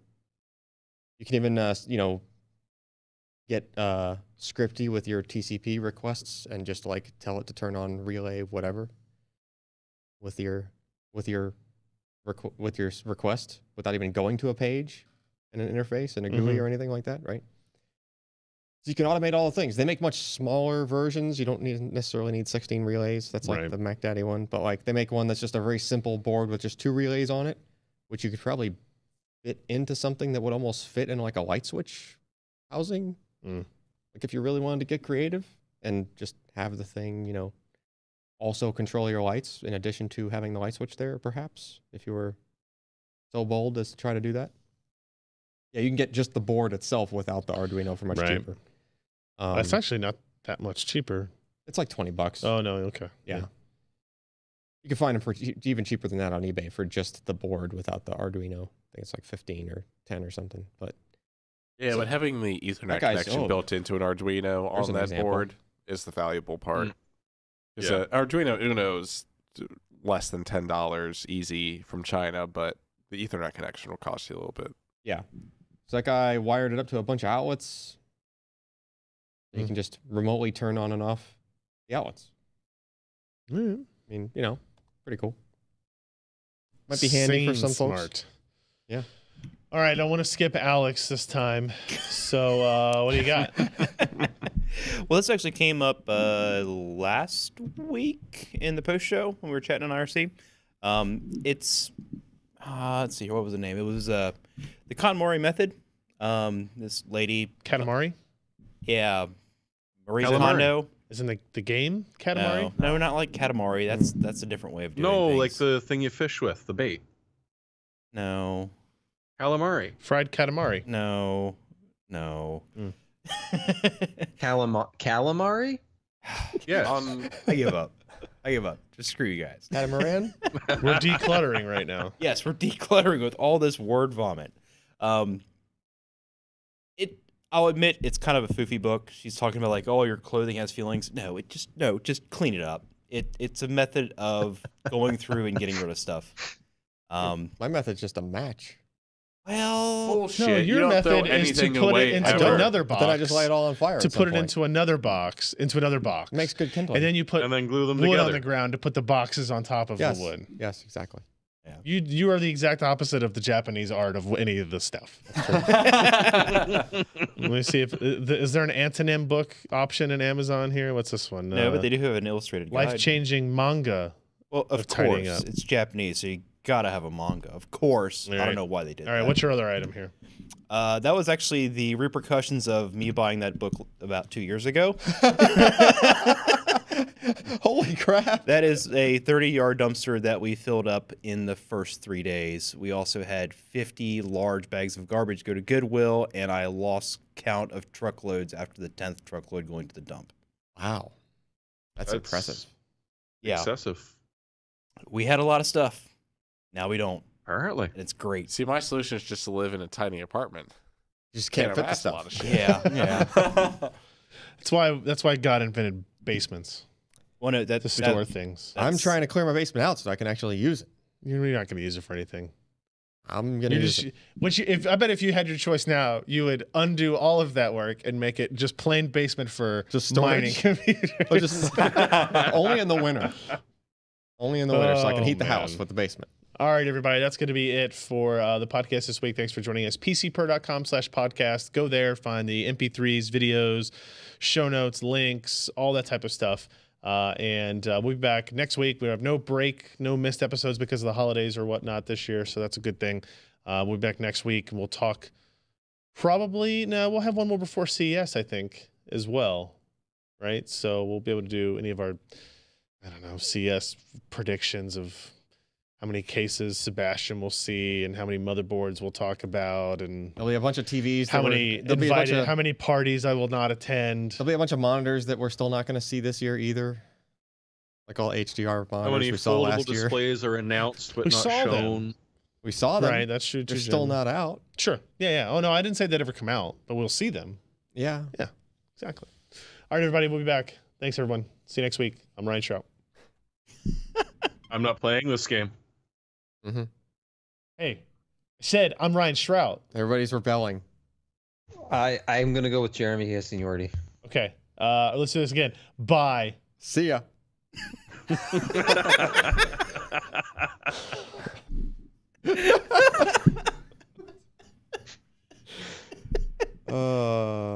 A precedent has been set.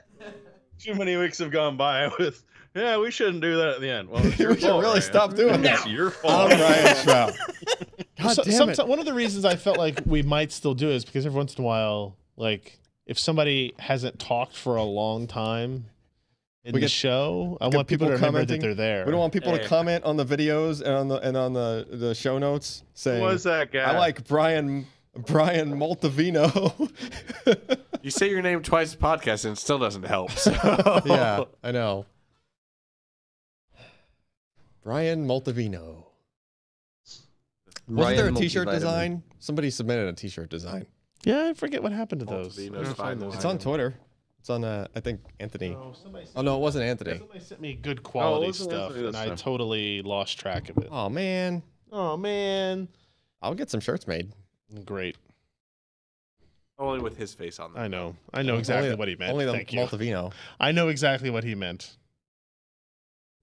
Oh, snooze. Where's the 4X Optane 900p? There's other testing happening first. Unfortunately. But we did get the 4X. At first it didn't work because the adapter, the M.2 to PCIe adapter, adapters that I ordered would not work. I like our multicolored background now, by the way. You? Yeah. Oh, you split off 2 DMX channels? I did. Look at you. You're all fancy. Can we Oh. tell them what we're using Yeah. as our stands for our lights? Hold on. Those are GTX 600s. Yeah, 650s and 660s. Oh, you moved them down to There you go. 600s. There we go. Yeah, that's what's. Alan, you moved my lights. I know. When you need about 4 inches, 3 inches of space, you just shove a video card in there. Hey, we had piles of them. It's back. It's true. What'd you run out of shields to use as spacers? I was going to Never. use a Titan V, but I thought that was passe. So Get those Frontier editions sitting there doing nothing. I do have 3 Frontier Edition graphics cards around here: 2 Air, 1 Liquid. We take our lighting very seriously here. We have a $3,000 lighting mount. It's true. To a VGA. People in the chat room were Yeah. saying that Projectors. still, when you're giving presentations, that the Don't want that. Just want HDMI with a passive pass through. No Yeah. driver. No, totally Yeah. stable. But you know, HDMI can pass through to VGA? Passively? Yeah? If you have the analog, does that got the analog pins on it? Yeah, if it doesn't have those pins, then you're SOL. Well, it has to have those yeah, pins. This is an active converter. If that's it. Oh, is it an active? Yeah, this is HDMI digital to VGA. Yeah, this is just a converter. I think I've Available for decided that Monster my at CES $1,200. meeting planning strategy is now thus: Dumpster fire. agree to every time that people put forward. But Agree show to up whenever. say yes to all the calendar invites, and then whatever, Yes. right? And then Just like not the morning of, go. I wake up and I go, yes, yes, no, no, yes, yes, no, and I go, those are the ones I'm seeing. Yeah. If you got some free time, you can get into a pickup meeting. Right, exactly. Good plan. Email them, hey, sorry, couldn't make it, got stuck in traffic or something. Here now. Yeah, I'm you here know, now. You got 5 Whatever. minutes to talk real fast. If not, totally get it. I'll go eat lunch. I mean, I'm very busy. I'll go to your snack bar you've set up and just pick out.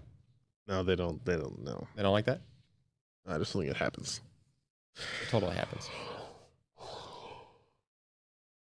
Ellen always finds the cookies and drinks. Hell yeah. Just get your shit What done he and leave.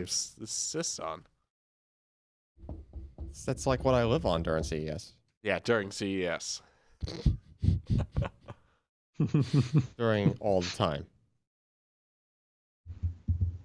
The man that will open Sebastian, I think you get out to CES a couple of hours after us, like 3 hours after us. Blocky bastard. So we'll be super wasted by the time you get there. The Malventano HDD drive package Great. is unavailable, Shadow. Is not available. Actually, I'll be at meetings On your all day repo. that day. Yeah, you're in a day early. Yeah, I'm a day earlier than you guys. Ah. Oh, lucky you. Yes. Yes. No. You can only install the NVMe. It's Malventano. What? There's jokes going on in the chat. Are they funny jokes? If you are you a Linux user? No. Well, then you won't get them. You're not a Linux user. I dabble. No, you don't. Sure, I do. Yeah, he dabbles. We'll give him dabble. I dabble enough to be dangerous. You've never seen him try to Linux. Yeah. I Well, dabble enough. The last time you used Linux, you had Ken set over there to figure I out how to know. run the benchmark. Yeah, exactly. That was Yeah. the last time you dabbled. He just kept Yeah. asking questions. I was like, shut up and let me do it. he just went over there and sat at the computer and just started doing it. God, go do something productive while I figure this out. Then when you're dealing with the Radeon drivers earlier, this looks like, no, you just drop out of X and go to the console. What? No, get out of X. Well, get out of there. I understand the concept. I just didn't know the keyboard shortcut. Okay? That's Control and my, F1, that's like obviously. my life in Linux summed up. What's the key for this? What's the What's what? the command? Controls, it's like an Emacs. I have Control, a Google Shift, Doc. Alt, escape, X, right bracket, delete. I have a Google Doc filled Duh. with probably 30 Linux commands that have like descriptions underneath them of what am I trying to do? Like, I want to search this structure in the internal of every file for this string. Okay, this is what I need to do, and I replace the string. That's like I'm looking through the web server to find this line of code or something like that, right? Yeah. Cat grip. You Yep. you would think AG. you would think I would have actually learned something like AG is vastly superior at this point. I in don't time. know what you're talking about. Yeah. So Oh, grab. just don't turn this into No. don't turn this into freaking No, first there was grep, then there was Silver Searcher, and now there's Gold. But- AG. But guess what's installed on every machine ever? Grep. yeah. Yeah, grep and VI. What is this? 1970? I mean, I ran I use Nano. That's rough. Why? I Just use VI. Nano. Why? I used Nano because it was It the tells only. you how to use it. It was the only Linux-based text editor that I could figure out how to exit. Right, literally for I bet a tells whole you how to do all the semester. commands on the screen. I bet for a It's whole semester glorious. using VI, my way of closing the app Kill to the get back in it session. was to log out of my terminal and then log back in. Right, and then I would probably still open it running. up. That's how I would it's like, oh, how do I exit and not save? I don't know. Close terminal. Right. Open another terminal. Yeah. That's what it was. They open back up. It's like, we have found a recovery file for this file. Would you like us to recover it? No. Yes. I mean, this was on like Spark machines at this point too, right? So it wasn't even. This was like I would be working from my home, remoting in to the network server on campus. I'd be like, close. And then Nano, I realized, hey, Control W is for find, and Control C. Yes, I know all these commands. Yes, excellent. Control V works. Holy yes. Oh well. Yeah, I used Fedora daily for like 3 years. and then long forgot ago? everything. Huh? How long ago? Like Doesn't matter. It's When I was in Fedora. San It's already Antonio. outdated. But the thing is, I use it There's primarily. LTVs and there's I LTVs. use it primarily just enough to get into VMware so I can reverse engineer crap in Windows. So, Oh shit! Shots fires in the channel. oh great. All right, everybody. That's it for me. We'll be back probably. At some point. That's all I got. Have a good Sometime Christmas, later. everyone. Thank you, Um, everybody. You too. That's it. And a happy new year. We'll be back before New Year's, hopefully. Don't Hopefully. threaten me. It's, my next Wednesday may be a travel day. I'm still looking, but probably. All right, let me know. All right, good night, everybody. See you guys. See ya. Good nights.